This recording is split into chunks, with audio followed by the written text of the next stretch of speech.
ਖਾਲਸਾ ਵਾਹਿਗੁਰੂ ਜੀ ਕੀ ਫਤਿਹ। ਸੰਗਤ ਟੈਲੀਵਿਜ਼ਨ ਦੇ ਇਸ ਵਿਸ਼ੇਸ਼ ਸਰਬੱਤ ਖਾਲਸਾ ਜੀ ਕੀ ਅਰਦਾਸ ਪ੍ਰੋਗਰਾਮ ਦੇ ਵਿੱਚ ਆਪ ਸਭ ਦਾ ਸਵਾਗਤ ਹੈ। ਜਿਵੇਂ ਕਿ ਆਪ ਜਾਣਦੇ ਹੀ ਹੋ ਕਿ ਇਹ ਪ੍ਰੋਗਰਾਮ ਲੜੀਵਾਰ ਚੱਲ ਰਿਹਾ ਹੈ। ਹੁਣ ਤੱਕ ਅਸੀਂ 4 ਐਪੀਸੋਡ ਆਪ ਸਭ ਨਾਲ ਸਾਂਝੇ ਕਰ ਚੁੱਕੇ ਹਾਂ। 5ਵਾਂ ਐਪੀਸੋਡ ਹੈ ਅਰਦਾਸ ਦੀ ਗੱਲ ਕਰਦਿਆਂ ਜਿੱਥੇ ਪਹਿਲਾਂ ਅਰਦਾਸ ਦੇ ਮਹੱਤਵ ਦੀ ਗੱਲ ਕੀਤੀ ਗਈ, ਅਰਦਾਸ ਦੀ ਇਤਿਹਾਸਿਕ ਪਿਛੋਕੜ ਦੀ ਗੱਲ ਕੀਤੀ ਗਈ, ਇਤਿਹਾਸ ਦੇ ਭਾਵਨਾਤਮਕ ਮਹੱਤਵ ਦੀ ਗੱਲ ਕੀਤੀ ਗਈ, ਉੱਥੇ ਪਹਿਲਾ ਸ਼ਬਦ ਜਿਹੜਾ ਅਰਦਾਸ ਦੇ ਮੂਹਰੇ ਆਉਂਦਾ ਹੈ ਉਸ ਦੀ ਵਿਆਖਿਆ ਆਪ ਸਭ ਨਾਲ ਸਾਂਝੀ ਕੀਤੀ ਗਈ। 5 ਪਿਆਰਿਆਂ ਦੀ ਗੱਲ ਕੀਤੀ ਗਈ, 4 ਸਾਹਿਬਜ਼ਾਦਿਆਂ ਦੀ ਗੱਲ ਕੀਤੀ ਗਈ। ਅੱਜ ਚੱਲਦੀ ਹੋਈ ਲੜੀ ਦੇ ਵਿੱਚ 40 ਮੁਕਤਿਆਂ ਦਾ ਜ਼ਿਕਰ ਕੀਤਾ ਜਾਣਾ ਹੈ ਤੇ ਸਾਰੀ ਵਿਆਖਿਆ ਦੇ ਵਿੱਚ ਦਾਸ ਰਣਜੀਤ ਸਿੰਘ ਰਾਣਾ ਦੇ ਨਾਲ ਸ਼ਾਮਲ ਨੇ ਪੰਥ ਦੇ ਮਹਾਨ ਵਿਦਵਾਨ, ਆਪ ਸਭ ਦੀ ਜਾਣੀ ਪਛਾਣੀ ਸ਼ਖਸੀਅਤ ਗਿਆਨੀ ਗੁਰਬਖਸ਼ ਸਿੰਘ ਜੀ ਗੁਲਸ਼ਨ, ਜਿਨ੍ਹਾਂ ਬਾਰੇ ਆਪਾਂ ਇੱਕ ਪ੍ਰਚਾਰਕ ਦੇ ਤੌਰ ਤੇ ਜਾਣਦੇ ਹਾਂ।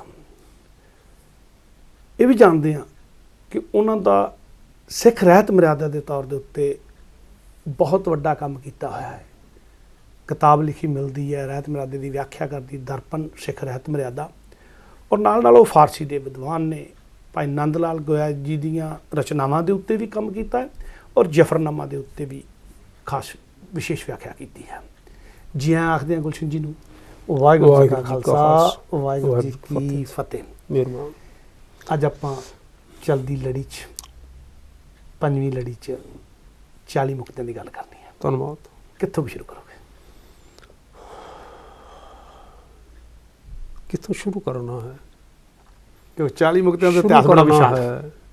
ਜਿਨ੍ਹਾਂ ਨਾਮ ਜਪਿਆ ਜੀ, ਵੰਡ ਛਕਿਆ, ਦੇਗ ਚਲਾਈ, ਤੇਗ ਵਾਹੀ, ਦੇਖ ਕੇ ਅਨਡਿਠ ਕੀਤਾ, ਤਿਨਾਂ ਦੀ ਕਮਾਈ ਦਾ ਧਿਆਨ ਧਰ ਕੇ ਖਾਲਸਾ ਜੀ ਬੋਲੋ ਜੀ ਵਾਹਿਗੁਰੂ। ਇਹ ਉਸ ਬੰਦ ਦਾ, ਉਸ ਪਹਿਰੇ ਦਾ ਜਾਂ ਕਰੀਏ ਹਿੱਸਾ ਹੈ। ਹਾਂਜੀ, ਹਿੱਸਾ ਹੈ ਔਰ ਇਹ ਆਧਾਰ ਹੈ ਜੀ ਕਿ ਉਹਨਾਂ ਦਾ ਅਭਿਨੰਦਨ ਕਿਉਂ ਕਰਨਾ ਹੈ। ਜੀ ਅਭਿਨੰਦਨ ਇਸ ਲਈ ਕਰਨਾ ਹੈ, ਉਹਨਾਂ ਦੀ ਕਮਾਈ ਹੈ। ਜੀ ਕਮਾਈ ਤੋਂ ਭਾਵ ਧਨ ਪਦਾਰਥਾਂ ਦੀ ਕਮਾਈ ਨਹੀਂ, ਕਮਾਈ ਤੋਂ ਭਾਵ ਹੈ ਉਹਨਾਂ ਦੀ ਜੀਵਨੀ ਹੈ, ਉਹਨਾਂ ਦੀ ਰਹਿਣੀ ਹੈ, ਉਹਨਾਂ ਦੀ ਗੁਰਮਤ ਦੀ ਕਮਾਈ ਹੈ, ਉਹਨਾਂ ਦੀ ਸਿੱਖੀ ਦੀ ਕਮਾਈ ਹੈ, ਉਹਨਾਂ ਦੀ ਗੁਰੂ ਹੁਕਮ ਦੇ ਵਿੱਚ ਚੱਲਣ ਵਾਲੀ ਜਿਹੜੀ ਹੈ ਨਾ ਘਾਲਣਾ, ਹਾਂਜੀ, ਉਸ ਦਾ ਜ਼ਿਕਰ ਹੈ। ਤਾਂ ਸਾਡੇ ਦਰਸ਼ਕਾਂ ਨੂੰ ਯਾਦ ਹੋਏਗਾ ਕਿ ਆਪਾਂ ਪਹਿਲਾਂ 5 ਪਿਆਰਿਆਂ ਦੀ ਗੱਲ ਕੀਤੀ, ਸਮੇਂ ਅਨੁਸਾਰ ਜ਼ਿਕਰ ਕਰ ਚੁੱਕੇ। ਹਾਂਜੀ, ਔਰ 5 ਪਿਆਰਿਆਂ ਦੇ ਨਾਲ ਨਾਲ ਅਸੀਂ 4 ਸਾਹਿਬਜ਼ਾਦਿਆਂ ਦਾ ਵੀ ਜ਼ਿਕਰ ਕੀਤਾ। ਸਤਿਗੁਰੂ ਮਹਾਰਾਜ ਗੁਰੂ ਕਲਗੀਧਰ ਪਾਤਸ਼ਾਹ ਜੀ ਦੇ 4 ਸੁਪੁੱਤਰ ਬਾਬਾ ਅਜੀਤ ਸਿੰਘ, ਜੁਝਾਰ ਸਿੰਘ ਜੀ, ਜ਼ੋਰਾਵਰ ਸਿੰਘ ਜੀ, ਫਤਿਹ ਸਿੰਘ ਜੀ, 2 ਜਿਹੜੇ ਚਮਕੌਰ ਸਾਹਿਬ ਸ਼ਹੀਦ ਹੋਏ, 2 ਜਿਹੜੇ ਸਰਹੰਦ ਦੇ ਵਿੱਚ ਸ਼ਹੀਦ ਹੋਏ। ਹਾਂਜੀ,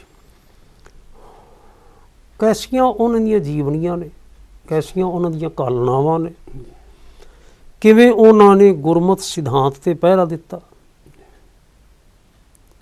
ਔਰ ਜੇ ਇਉਂ ਆਖੀਏ ਕਿ ਧਰਮਾਂ ਦੇ ਇਤਿਹਾਸ ਦੇ ਵਿੱਚ ਨਾ ਕੋਈ ਪਹਿਲਾਂ ਤੇ ਨਾ ਕੋਈ ਉਸ ਤੋਂ ਬਾਅਦ ਜੀ ਕੋਈ ਉਦਾਹਰਨ ਮਿਲਦੀ ਸਾਨੂੰ। ਬਿਲਕੁਲ ਬਿਲਕੁਲ। ਇਸੇ ਪ੍ਰਕਾਰ 5 ਪਿਆਰਿਆਂ 4 ਸਾਹਿਬਜ਼ਾਦਿਆਂ ਤੋਂ ਬਾਅਦ ਜ਼ਿਕਰ ਆਉਂਦਾ ਹੈ 40 ਮੁਕਤਿਆਂ ਦਾ। ਜੀ ਬਿਲਕੁਲ। ਹਾਂਜੀ, ਜਦੋਂ 40 ਮੁਕਤਿਆਂ ਦਾ ਜ਼ਿਕਰ ਆਉਂਦਾ ਤੇ ਨਾਲ ਹੀ ਬਦਾਵੇ ਦੀ ਗੱਲ ਦਾ ਜ਼ਿਕਰ ਆ ਜਾਂਦਾ। ਹਾਂ, ਕਿ ਮੁਕਤਸਰ ਦੀ ਸਿਰਜਣਾ ਦੀ ਆਪਾਂ ਗੱਲ ਕਰਦੇ ਹਾਂ, ਬਦਾਵੇ ਵਾਲਾ ਇਤਿਹਾਸ ਦੀ ਗੱਲ ਕਰਦੇ ਹਾਂ। ਜੀ, ਗੁਰਮਤ ਸਿਧਾਂਤ ਮੁਤਾਬਕ, ਗੁਰਮਤ ਫਲਸਫੇ ਮੁਤਾਬਕ ਬਦਾਵਾ ਤੇ ਮੁਕਤਾ, ਬਦਾਵੀਆ ਤੇ ਮੁਕਤਾ, ਇਹ ਕੋਈ ਵਿਆਖਿਆ? ਬੇਦਾਵਾ ਸ਼ਬਦ ਦਾ ਅਰਥ ਹੁੰਦਾ ਹੈ ਦਾਵਾ ਰਹਿਤ। ਜੀ, ਬੇ ਮੈਨਾ ਬਿਨਾ, ਫਾਰਸੀ ਦਾ ਸ਼ਬਦ ਹੈ ਬੇ, ਬੇ ਮੈਨਾ ਬਿਨਾ, ਦਾਵਾ। ਦਾਵਾ ਹੁੰਦਾ ਹੈ ਅਧਿਕਾਰ, ਹੱਕ। ਹੱਕ। ਹਾਂਜੀ, ਇਸ ਦਾ ਕੋਈ ਹੱਕ ਨਹੀਂ, ਹੱਕ ਤੋਂ ਰਹਿਤ ਹੈ। ਜੋ ਇਉਂ ਕਹਿ ਲਈਏ ਮਾਣ ਤੋਂ ਰਹਿਤ ਹੈ, ਜਿਸ ਦੇ ਪਾਸ ਪਦਵੀ ਦਾ ਮਾਣ ਨਹੀਂ ਰਹਿ ਗਿਆ। ਜੀ, ਬੇਦਾਵਾ। ਦੂਸਰਾ ਸ਼ਬਦ ਤੁਸੀਂ ਕੀ ਆਖਿਆ? ਮੁਕਤਾ। ਮੁਕਤਾ। ਮੁਕਤਾ ਸ਼ਬਦ ਦਾ ਅਰਥ ਹੈ ਬੰਧਨ ਤੋਂ ਮੁਕਤ। ਕਿਹੜੇ ਬੰਧਨਾਂ ਤੋਂ ਮੁਕਤ? ਦੁਨੀਆਦਾਰੀ ਦੇ ਬੰਧਨਾਂ ਤੋਂ ਮੁਕਤ। ਤੇ ਦੁਨੀਆਦਾਰੀ ਦਾ ਸਾਰਾ ਜਿਹੜਾ ਆਧਾਰ ਹੈ, ਧਰਮ-ਆਧਾਰ ਹੈ, ਉਹ ਹੈ ਮਨੁੱਖ ਦਾ ਆਪਣਾ ਸਰੀਰ। ਜੀ, ਆਪਣਾ ਸਰੀਰ ਹੈ ਤੇ ਦੁਨੀਆ ਦਾ ਅੰਦਰ ਸੰਬੰਧ ਹੈ। ਬਿਲਕੁਲ। ਸਰੀਰ ਤੇ ਸੰਸਾਰ ਹੈ ਨਾ। ਹਾਂਜੀ। ਤੇ ਜੇ ਸਰੀਰ ਹੀ ਨਹੀਂ ਤੇ ਸੰਸਾਰ ਕੀ ਹੋਇਆ? ਜੀ ਬਿਲਕੁਲ। ਜੇ ਸਿਰ ਹੀ ਨਹੀਂ ਤੇ ਸੰਸਾਰ ਕੀ ਹੋਇਆ? ਬਿਲਕੁਲ। ਇਸ ਲਈ ਜਿਹੜੇ ਲੋਕ ਆਪਣੇ ਆਪ ਤੋਂ ਵੀ ਉੱਚੇ ਉੱਠ ਗਏ, ਦੁਨੀਆਦਾਰੀ ਦੇ ਬੰਧਨਾਂ ਤੋਂ ਉੱਚੇ ਉੱਠ ਗਏ, ਜੀਂਦੇ ਜੀ ਵੀ, ਔਰ ਜੇ ਸਮਾਂ ਆਇਆ ਤੇ ਉਹ ਸਿਰ ਦੇਣ ਤੋਂ ਵੀ ਜਿਨ੍ਹਾਂ ਨੇ ਪਿੱਛੇ ਨਹੀਂ ਹਟੇ, ਗੁਰੇਜ਼ ਨਹੀਂ ਕੀਤਾ, ਉਹਨਾਂ ਨੂੰ ਮੁਕਤ ਆਖਿਆ ਗਿਆ। ਔਰ ਉਹੀ ਮੁਕਤ ਹੈ। ਗੁਰਬਾਣੀ ਦੇ ਵਿੱਚ ਨਾ, ਗੁਰਮਤਿ ਅਨੁਸਾਰ ਸਾਨੂੰ ਵਿਚਾਰਦਿਆਂ ਹੋਇਆਂ ਅਸੀਂ ਦੇਖਦੇ ਹਾਂ, ਸਤਿਗੁਰਾਂ ਨੇ ਸਿੱਖ ਨੂੰ ਜੀਵਨ ਮੁਕਤ ਕਰਨਾ ਚਾਹਿਆ। ਜੀ, ਪ੍ਰਯੋਜਨ ਤਾਂ ਇਹੀ ਸੀ ਨਾ। ਬਿਲਕੁਲ ਬਿਲਕੁਲ। ਔਰ ਸਤਿਗੁਰੂ ਜੀ ਕਿਸੇ ਐਸੀ ਮੁਕਤੀ ਦਾ ਆਦਰਸ਼ ਨਹੀਂ ਦੇ ਰਹੇ। ਹਾਂਜੀ। ਕਿ ਮਰ ਜਾਣ ਤੋਂ ਬਾਅਦ, ਹਾਂਜੀ, ਜਿਵੇਂ ਕਹਿੰਦੇ ਨੇ ਵੀ ਤੁਹਾਨੂੰ ਉੱਥੇ ਨਾ ਹਰੀ ਭਰੀ ਜਿਹੀ ਥਾਂ ਹੋਵੇਗੀ, ਤੁਹਾਨੂੰ ਉੱਥੇ ਹੋਰਾਂ ਮਿਲਣਗੀਆਂ, ਉੱਥੇ ਲੌਂਡੇ ਲੌਂਡੀਆਂ ਸੇਵਕ ਸੇਵਕਾਵਾਂ ਹੋਣਗੇ ਤੁਹਾਡੀ ਸੇਵਾ ਕਰਨ ਵਾਸਤੇ। ਮੈਨੂੰ ਗੁਰਬਾਣੀ ਦੀ ਪੰਕਤੀ ਯਾਦ ਆਈ, ਮੋਏ ਹੋਏ ਜੋ ਮੁਕਤ ਦੇ ਹੋਗੇ, ਮੁਕਤ ਨਾ ਜਾਣੇ ਕੋਇਲਾ। ਗੁੱਟ। ਇਸ ਲਈ ਸਤਿਗੁਰੂ ਮਹਾਰਾਜ ਨਾ ਉਸ ਮੁਕਤੀ ਦਾ ਤਰਵਾਸ ਨਹੀਂ ਦੇ ਰਹੇ। ਸਤਿਗੁਰੂ ਜੀ ਸਾਨੂੰ, ਆਪਣੇ ਸਿੱਖਾਂ ਨੂੰ, ਪਿਆਰਿਆਂ ਨੂੰ ਜੀਵਨ ਮੁਕਤ ਕਰਨਾ ਚਾਹੁੰਦੇ ਨੇ। ਜਿਉਂਦੇ ਜੀ ਬੰਧਨਾਂ ਤੋਂ ਮੁਕਤ। ਉਹਨਾਂ ਦਾ ਜੀਵਨ ਹੀ ਇੰਨਾ ਆਦਰਸ਼ਕ ਬਣਾ ਦੇਣਾ ਚਾਹੁੰਦੇ ਨੇ ਕਿ ਜਿਹੜੀ ਜੀਵਨ ਪਦਾਰਥਾਂ ਦੀ ਗ੍ਰੈਵਿਟੀ ਹੈ ਨਾ, ਖਿੱਚ ਹੈ, ਜਿਹੜੀ ਬੰਦੇ ਨੂੰ ਹੇਠਾਂ ਖਿੱਚਦੀ ਹੈ, ਉੱਪਰ ਉੱਠਣ ਨਹੀਂ ਦਿੰਦੀ, ਉਸ ਗ੍ਰੈਵਿਟੀ ਤੋਂ ਮੁਕਤ ਕਰ ਦਿੰਦੇ ਨੇ। ਔਰ ਫਿਰ ਸਤਿਗੁਰੂ ਜੀ ਨੇ, ਮਹਾਰਾਜ ਨੇ ਪਿਆਰ ਨਾਲ ਸਾਨੂੰ ਦੱਸਿਆ ਹੈ, ਸਮਝਾਈ ਹੈ ਇਹ ਗੱਲ, ਬਈ ਇਹ ਹੋ ਕਿਵੇਂ ਸਕਦਾ ਹੈ। ਔਰ ਉਹਨਾਂ ਦਾ ਇਹੀ ਕਹਿਣਾ ਹੈ, ਇਹ ਹੋ ਸਕਦਾ ਹੈ ਗੁਰੂ ਸਾਹਿਬ ਸੱਚੇ ਪਾਤਸ਼ਾਹ ਜਿਵੇਂ ਦੱਸਦੇ ਨੇ, ਉਸ ਰੂਪ ਦੇ ਵਿੱਚ ਵਾਹਿਗੁਰੂ ਜੀ ਦੀ ਰਜ਼ਾ ਨੂੰ ਵੇਖ ਕੇ।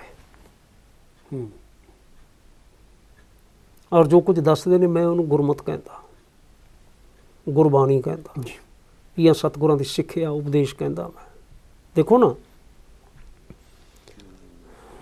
ਮੈਂ ਵਾਹਿਗੁਰੂ ਜੀ ਦੇ ਬਾਬਤ ਕੁਝ ਵੀ ਨਹੀਂ ਜਾਣਦਾ ਜੀ। ਮੈਨੂੰ ਨਹੀਂ ਪਤਾ ਮੈਨੂੰ ਜਨਮ ਕਿਸ ਨੇ ਦਿੱਤਾ ਹੈ, ਮੈਨੂੰ ਨਹੀਂ ਪਤਾ ਉਹ ਸ਼ਕਤੀ ਕੈਸੀ ਹੈ, ਉਸ ਦੇ ਬਾਬਤ ਮੈਨੂੰ ਕੌਣ ਦੱਸਦਾ ਹੈ? ਗੁਰੂ ਹੀ ਦੱਸਦਾ, ਸਤਿਗੁਰੂ ਦਾਤਾ ਜੀ। ਠੀਕ ਹੈ ਨਾ। ਤਾਂ ਜਿਵੇਂ ਸਤਿਗੁਰੂ ਮਹਾਰਾਜ ਸਾਨੂੰ ਦੱਸਦੇ ਨੇ, ਸਮਝਾਉਂਦੇ ਨੇ, ਅਸੀਂ ਉਸ ਨੂੰ ਕਹਿੰਦੇ ਹਾਂ ਗੁਰਮਤਿ। ਜੀ, ਜਿਹੜੇ ਸੱਜਣ ਗੁਰਮਤਿ ਅਨੁਸਾਰ ਚੱਲਦੇ ਨੇ, ਵਾਹਿਗੁਰੂ ਜੀ ਦੇ ਨਾਲ ਸਾਂਝ ਪਾਉਂਦੇ ਨੇ, ਉਹ ਹੀ ਜੀਵਨ ਮੁਕਤ ਹੋ ਸਕਦੇ ਨੇ।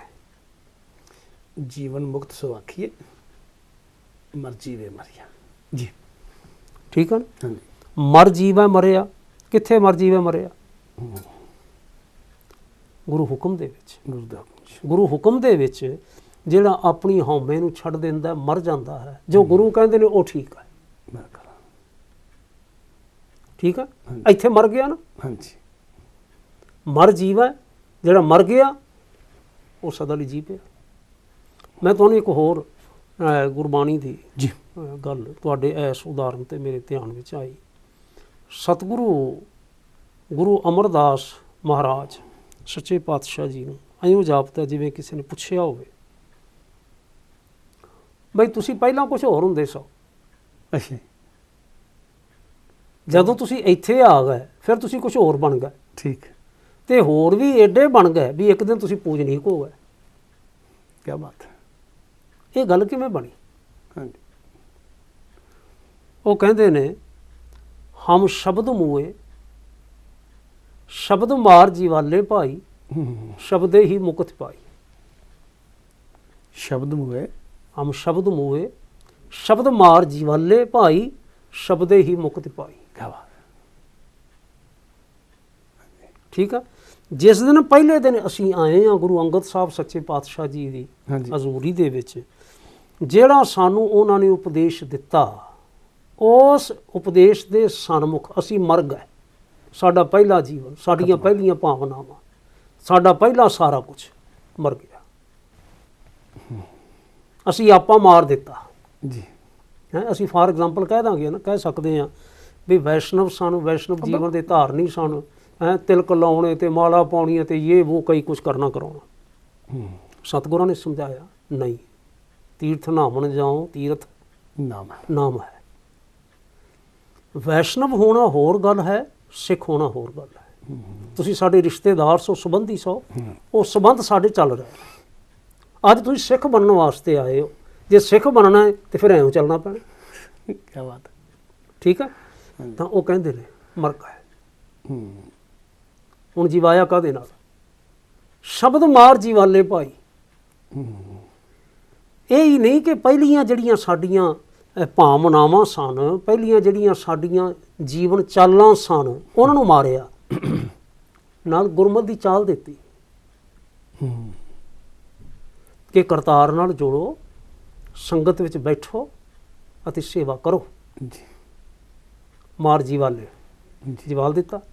ਔਰ ਇਸੇ ਤਰ੍ਹਾਂ ਚੱਲਦਿਆਂ ਹੀ ਸ਼ਬਦੇ ਹੀ ਮੁਕਤ ਪਾਈ। ਸ਼ਬਦ ਨਾਲ ਹੀ ਮੁਕਤੀ ਹੋ ਗਈ। ਬਹੁਤ ਪਿਆਰੀ ਪੰਕਤੀ ਹੈ ਨਾ, ਬਹੁਤ ਪਿਆਰੀ ਪੰਕਤੀ ਹੈ, ਜੀਵਨ ਦੀ ਪੂਰੀ ਸੇਧ ਹੈ। ਔਰ ਚਲੋ ਸਬੱਬ ਨਾਲ ਆਪਾਂ ਇੱਥੇ ਪਹੁੰਚ ਗਏ, ਵਿਚਾਰ ਕਰਦੇ ਹਾਂ। ਸਤਿਗੁਰੂ ਗੁਰੂ ਅਮਰਦਾਸ ਮਹਾਰਾਜ ਜਿਸ ਦਿਨ ਗੁਰੂ ਪਦਵੀ ਨੂੰ ਪ੍ਰਾਪਤ ਕਰਦੇ ਨੇ, ਫਿਰ ਜਿਹੜੀਆਂ ਉਹਨਾਂ ਦੀਆਂ ਰਚਨਾਵਾਂ ਨੇ, ਗੁਰਬਾਣੀ 17 ਰਾਗਾਂ ਦੇ ਵਿੱਚ ਉਹਨਾਂ ਨੇ ਗੁਰਬਾਣੀ ਉਚਾਰਨ ਕੀਤੀ। ਸਤਿਗੁਰੂ ਗੁਰੂ ਨਾਨਕ ਦੇਵ ਜੀ ਦੇ ਸਿਧਾਂਤ ਦੀ ਹੋਰ ਫਰਦਰ ਵਿਆਖਿਆ ਕੀਤੀ ਉਹਨਾਂ ਨੇ ਜੀ।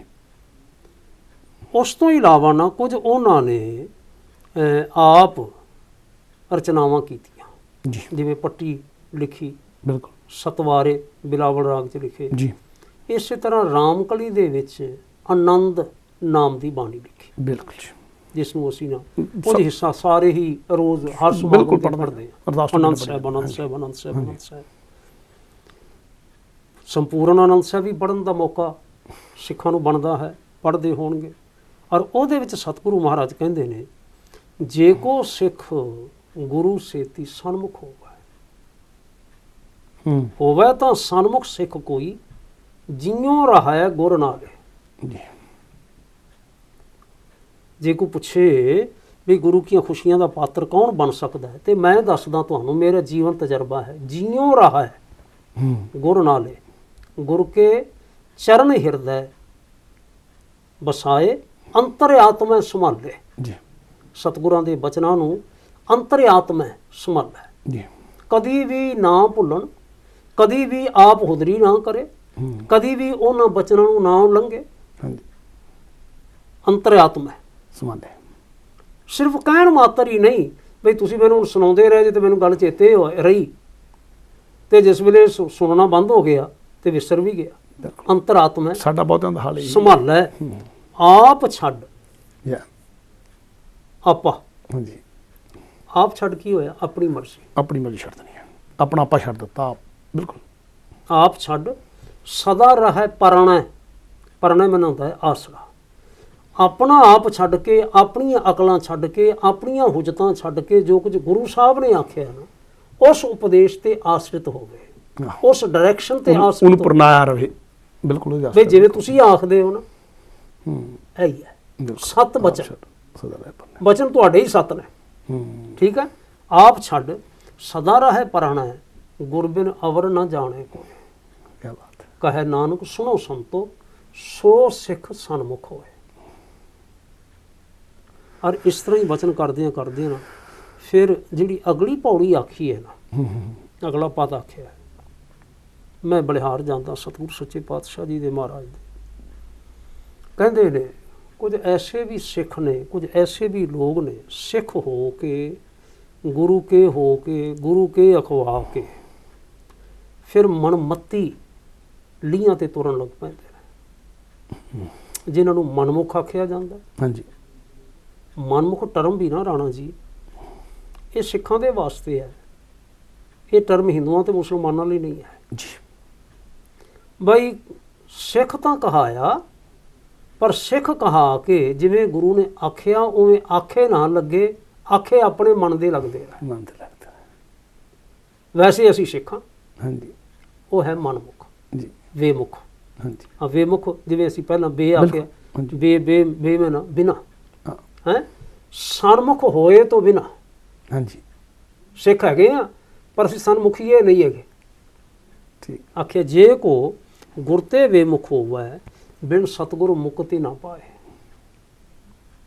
ਕਿਆ ਬਾਤ। ਔਰ ਕਿੰਨਾ ਨਾ, ਜਿਹਨੂੰ ਕਹਿੰਦੇ ਨੇ ਪ੍ਰੀਕਾਸ਼ਨ ਦੇ ਦਿੱਤਾ ਹੈ, ਕਾਸ਼ਨ ਦੇ ਦਿੱਤਾ, ਵਾਰਨਿੰਗ ਦੇ ਦਿੱਤੀਆਂ। ਜੇ ਕੋਈ ਮਨੁੱਖ ਵੀ ਐਵੇਂ ਸਮਝੇ ਵੀ ਮੈਂ ਸਿੱਖ ਹੋ ਕੇ ਭਾਵੇਂ ਮੈਂ ਆਪਣੀ ਮਰਜ਼ੀ ਨਾਲ ਚੱਲਾਂ ਨਾ, ਤੇ ਮੈਂ ਸਿੱਖ ਤਾਂ ਹੈਗਾ ਹੀ ਹੈਗਾ, ਮੇਰਾ ਜੀਵਨ ਸਫਲ ਹੈ, ਕਿਉਂਕਿ ਮੈਂ ਮੱਥਾ ਇੱਥੇ ਟੇਕਿਆ ਤੇ ਟੇਕਦਾ ਵੀ ਇੱਥੇ ਹੀ ਆ। ਬਿਲਕੁਲ ਬਿਲਕੁਲ। ਹੈ, ਗੇੜੀਆਂ ਵੀ ਮੈਂ ਇੱਥੇ ਹੀ ਲੈਂਦਾ, ਆ ਕੇ ਕੱਢਦਾ, ਹਾਂਜੀ ਤੇ ਸਭ ਕੁਝ ਠੀਕ ਹੀ ਠੀਕ ਹੈ। ਸਤਿਗੁਰੂ ਕਹਿੰਦੇ ਨੇ ਹੁਣ ਤੂੰ ਜੇ ਜੀਵਨ ਮੁਕਤ ਹੋਣਾ ਚਾਹੁੰਦਾ ਹੈ, ਜਦ ਤੱਕ ਤੂੰ ਸ਼ਬਦ ਤੇ ਆਸ਼ਰਿਤ ਨਹੀਂ ਹੁੰਦਾ, ਉਪਦੇਸ਼ ਤੇ ਆਸ਼ਰਿਤ ਨਹੀਂ ਹੁੰਦਾ, ਉਸ ਦੇ ਪਰਣੇ ਨਹੀਂ ਹੁੰਦਾ, ਫਿਰ ਸਤਿਗੁਰੂ ਮੁਕਤ ਨਾ ਪਾਏ। ਜੀ। ਆ ਪਾਵੈ ਮੁਕਤ ਨਾ ਹੋਰਥ ਹੈ ਕੋਈ, ਪੁੱਛੋ ਵਿਵੇਕੀਆਂ ਜਾਏ। ਵਿਵੇਕੀਆਂ ਤੋਂ ਪਾਵੈ ਸੂਝਵਾਨ, ਸਮਝਦਾਰ, ਗਿਆਨਵਾਨ। ਬਿਲਕੁਲ, ਵਿਵੇਕ ਦਾ ਮਤਲਬ ਸਿਆਣੇ, ਇੱਥੋਂ ਸਿਆਣੇ ਲਾਂਗੇ ਸੀ। ਬਿਲਕੁਲ ਜੀ, ਜੀ। ਜਿਨ੍ਹਾਂ ਨੂੰ ਨਿਰਮਲ ਗਿਆਨ ਹੋ ਗਿਆ। ਬਿਲਕੁਲ। ਵਿਵੇਕੀ ਸ਼ਬਦ ਵੱਖਰੇ ਭਾਂਡੇ ਰੱਖਣ ਵਾਲਾ ਨਹੀਂ ਹੈ। ਵਿਵੇਕੀ ਹੈ ਜਿਹੜਾ ਐਸੇ ਗਿਆਨ ਦਾ ਧਾਰਨੀ ਹੈ ਜਿਸ ਦਾ ਗਿਆਨ ਵਿਕਾਰਾਂ ਕਰਕੇ ਮਲੀਨ ਨਾ ਹੋਵੇ। ਜੀ ਬਿਲਕੁਲ। ਆਪਣੇ ਕਿਸੇ ਵੀ ਪ੍ਰਕਾਰ ਦੀ ਭਾਵਨਾ ਨਾਲ ਉਸ ਦਾ ਗਿਆਨ ਮਲੀਨ ਨਹੀਂ ਹੁੰਦਾ। ਫਾਰ ਐਗਜ਼ਾਮਪਲ, ਅਸੀਂ ਸਮਝਦੇ ਹਾਂ ਬਈ ਆਹ ਗੱਲ ਨਹੀਂ ਹੋਣੀ ਚਾਹੀਦੀ, ਪਰ ਜੇ ਮੇਰੇ ਪੁੱਤਰ ਨੇ ਕਰ ਲਈ, ਚੱਲ ਛੱਡੋ ਫਿਰ। ਠੀਕ ਹੈ। ਇਹ ਗੱਲ ਨਹੀਂ ਹੋਣੀ ਚਾਹੀਦੀ, ਪਰ ਇਹਨੂੰ ਪਤਾ ਲੱਗ ਗਿਆ ਵੀ ਮੈਂ ਵੀ ਐਵੇਂ ਕੀਤੀ ਸੀ, ਚੱਲ ਫਿਰ ਐਵੇਂ ਹੋ ਵੀ ਸਕਦਾ ਹੀ ਹੈ। ਗਿਆਨ ਤਾਂ ਹੈਗਾ ਹੈ ਨਾ, ਪਰ ਉਹ ਮਲੀਨ ਗਿਆਨ ਹੈ। ਜਿਹੜਾ ਗਿਆਨ ਮਲੀਨ ਨਹੀਂ ਹੁੰਦਾ ਵਿਕਾਰਾਂ ਨਾਲ, ਉਹ ਹੈ ਵਿਵੇਕ। ਠੀਕ। ਠੀਕ ਹੈ। ਪੁੱਛੋ ਵਿਵੇਕੀਆਂ ਜਾਏ। ਮਨ ਮਰਜ਼ੀ ਹੈ ਨਾ। ਜੀ। ਵਿਵੇਕੀ ਕੌਣ ਹੈ? ਜਿੱਥੇ ਮਨ ਮਰਜ਼ੀ ਖਤਮ ਹੈ। ਜੀ ਬਿਲਕੁਲ। ਨਿਰਮਲ ਜੀਵਨ ਵਾਲੇ। ਪੁੱਛੋ ਵਿਵੇਕੀਆਂ ਜਾਏ, ਆਪ ਛੱਡ ਸਦਾ ਰਾਏ ਪਰਣੈ। ਪੁੱਛੋ ਵਿਵੇਕੀਆਂ ਜਾਏ, ਅਨੇਕ ਜੂਨੀ ਭਰਮ ਆਵੈ ਬਿਨ ਸਤਿਗੁਰ ਮੁਕਤ ਨਾ ਪਾਵੇ। ਬਿਨ ਸਤਿਗੁਰ ਮੁਕਤ ਨਾ ਪਾਏ, ਔਰ ਫਿਰ ਮੁਕਤ ਪਾਏ ਲਾਗ ਸ਼ਰਨ। ਸਤਿਗੁਰ ਸ਼ਬਦ ਸੁਣਾਏ। ਹੁਣ ਮੈਂ ਜਦੋਂ ਕਿਤੇ ਵਿਚਾਰ ਕਰੀਦੀ ਹੈ ਥੋੜ੍ਹੀ ਬਹੁਤੀ, ਗੁਰੂ ਤਾਂ ਹਮੇਸ਼ਾ ਹੀ ਸ਼ਬਦ ਸੁਣਾਉਂਦਾ ਹੈ। ਹਾਂਜੀ। ਪਰ ਅਸਲ ਵਿੱਚ ਨਾ, ਜਦੋਂ ਬੰਦਾ ਵੇਮੁਖ ਹੋਇਆ ਹੁੰਦਾ ਨਾ, ਤਾਂ ਉਦੋਂ ਸ਼ਬਦ ਸੁਣ ਨਹੀਂ ਰਿਹਾ ਹੁੰਦਾ। ਹਾਂਜੀ। ਗੁਰੂ ਉਦੋਂ ਵੀ ਸ਼ਬਦ ਸੁਣਾ ਰਿਹਾ, ਪਰ ਵੇਮੁਖ ਹੋਇਆ ਅਤੇ ਅੰਨਾ ਬੋਲਾ ਸ਼ਬਦ ਨਾ ਸੁਣਾਈ, ਉਹ ਤਾਂ ਸ਼ਬਦ ਸੁਣਨ ਦੀ ਅਵਸਥਾ ਵਿੱਚ ਨਹੀਂ ਹੈ। ਲੇਕਿਨ ਫਿਰ ਮੁਕਤ ਪਾਏ ਲਾਗ ਚਰਣੀ, ਜਦੋਂ ਫਿਰ ਸਮਰਪਿਤ ਹੋ ਜਾਂਦਾ ਹੈ, ਵੀ ਨਹੀਂ ਮੇਰੇ ਕੋਲ ਭੁੱਲ ਹੋ ਗਈ ਹੈ। ਸਤਿਗੁਰ ਸ਼ਬਦ ਸੁਣਾਏ, ਕਹਿ ਨਾਨਕ ਵਿਚਾਰ ਦੇਖੋ, ਬਿਨ ਸਤਿਗੁਰ ਮੁਕਤ ਪਾਏ। ਔਰ ਮੈਂ ਸਮਝਦਾ ਹਾਂ ਇੱਕ ਪਾਵਨ ਵਚਨ ਹੋਰ ਹੈ। ਸਤਿਗੁਰੂ ਗੁਰੂ ਅਰਜਨ ਸਾਹਿਬ ਸੱਚੇ ਪਾਤਸ਼ਾਹ ਜੀ ਨੇ, ਹੋਂ ਢਾਡੀ ਹਰ ਪ੍ਰਭ ਖਸਮ ਕਾ, ਹੋਂ ਢਾਡੀ ਦਰ ਗੁਣ ਗਾਵਦਾ ਜੇ ਹਰ ਪ੍ਰਭ ਭਾਵੈ। ਇੱਥੋਂ ਨਾ ਬਚਨ ਸ਼ੁਰੂ ਹੁੰਦਾ, ਪੌੜੀ ਸ਼ੁਰੂ ਹੁੰਦੀ ਹੈ। ਪ੍ਰਭ ਮੇਰਾ ਥਿਰਥਾਵਰੀ ਹੋ ਰਿਹਾ ਆਵੇ ਜਾਵੇ, ਸੋ ਮੰਗਾ ਦਾਨ ਗੁਸਾਈਆਂ ਜਿਤ ਖੁੱਲਿਆ ਜਾਵੇ। ਪ੍ਰਭ ਜੀ ਦੇਵੋ ਦਰਸ਼ਨੇ ਆਪਣੇ ਜਿਤ ਢਾਡੀ ਤ੍ਰਿਪਤਾਵੇ, ਅਰਦਾਸ ਸੁਣੀ ਦਾ ਤਾਰ ਪ੍ਰਭ ਢਾਡੀ ਕੋ ਮਹਿਲ ਬੁਲਾਵੇ। ਪ੍ਰਭ ਦੇਖਦੇ ਆ ਦੁੱਖ ਭੁੱਖ ਗਈ, ਢਾਡੀ ਕੋ ਮੰਗਣ ਚਿਤ ਨਾ ਆਵੇ। ਸਭੇ ਇੱਛਾ ਪੂਰੀਆਂ ਲਗ ਪ੍ਰਭ ਕਹਿ ਪਾਵੇ, ਹੋਂ ਨਿਰਗੁਣ ਢਾਡੀ ਬਖਸ਼ਿਓਨ ਪ੍ਰਭ ਪੁਰਖ ਵੇਦ ਆਵੇ। ਕਿਆ ਬਾਤ, ਕਿਆ ਬਾਤ। ਜਦੋਂ ਮੈਂ ਆਪਣੀਆਂ ਭਾਵਨਾਵਾਂ ਨਾਲ ਜੁੜਿਆ ਸਾਂ, ਹਾਂਜੀ, ਤੇ ਗੁਰੂ ਤੇ ਮੇਰਾ ਦਾਵਾ ਹੀ ਖਤਮ ਹੋ ਗਿਆ ਸੀ। ਹਾਂਜੀ, ਮਾਣ ਖਤਮ ਹੋ ਗਿਆ ਹਾਂਜੀ। ਜਦੋਂ ਮੈਂ ਆਪਣੇ ਆਪ ਨਾਲ ਜੁੜ ਗਿਆ। ਲੇਕਿਨ ਗੁਰੂ ਪਾਤਸ਼ਾਹ ਜੀ ਨੇ, ਪ੍ਰਭੂ ਪਾਤਸ਼ਾਹ ਜੀ ਨੇ ਮੇਰੇ ਤੇ ਕਿਰਪਾ ਕੀਤੀ। ਮੈਂ ਜਿਹੜਾ ਬੇਦਾਵੀਆ ਹੋਇਆ ਫਿਰਦਾ ਸਾਂ, ਗੁਣਾਂ ਤੋਂ ਬਿਨਾਂ ਸਮਝਦਾ ਸਾਂ ਮੇਰੇ ਕੋਲ ਬੜਾ ਕੁਝ ਹੈਗਾ, ਮਨਮੱਤੀ ਹੋਇਆ ਵੀ ਮੇਰੀਆਂ ਝੋਲੀਆਂ ਭਰੀਆਂ ਹੋਈਆਂ, ਮੇਰੇ ਕੋਲ ਚੌਧਰ ਹੈ, ਮੇਰੇ ਕੋਲ ਸਿਆਣਪ ਹੈ, ਮੇਰੇ ਕੋਲ ਪਹੁੰਚ ਹੈ, ਮੇਰੇ ਕੋਲ ਉਹ ਗੱਲ ਹੈ, ਆਹ ਗੱਲ ਹੈ। ਹਾਂਜੀ।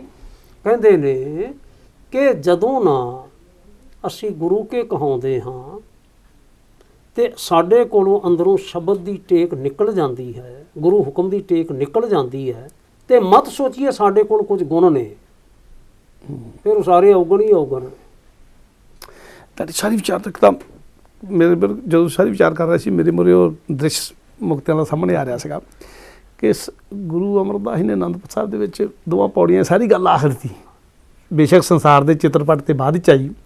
ਔਰ ਇੱਥੇ ਗੱਲ ਮੇਰੇ ਦਿਮਾਗ 'ਚ ਇੱਕਦਮ ਕਲਿੱਕ ਕੀਤੀ ਕਿ ਬਦਾਵਾ ਕਿਸੇ ਕਾਗਜ਼ ਦਾ ਨਾਂ ਨਹੀਂ, ਕਾਗਜ਼ ਦੇ ਪੱਤਰ ਦਾ ਨਾਂ ਹੀ ਨਹੀਂ ਹੈਗਾ।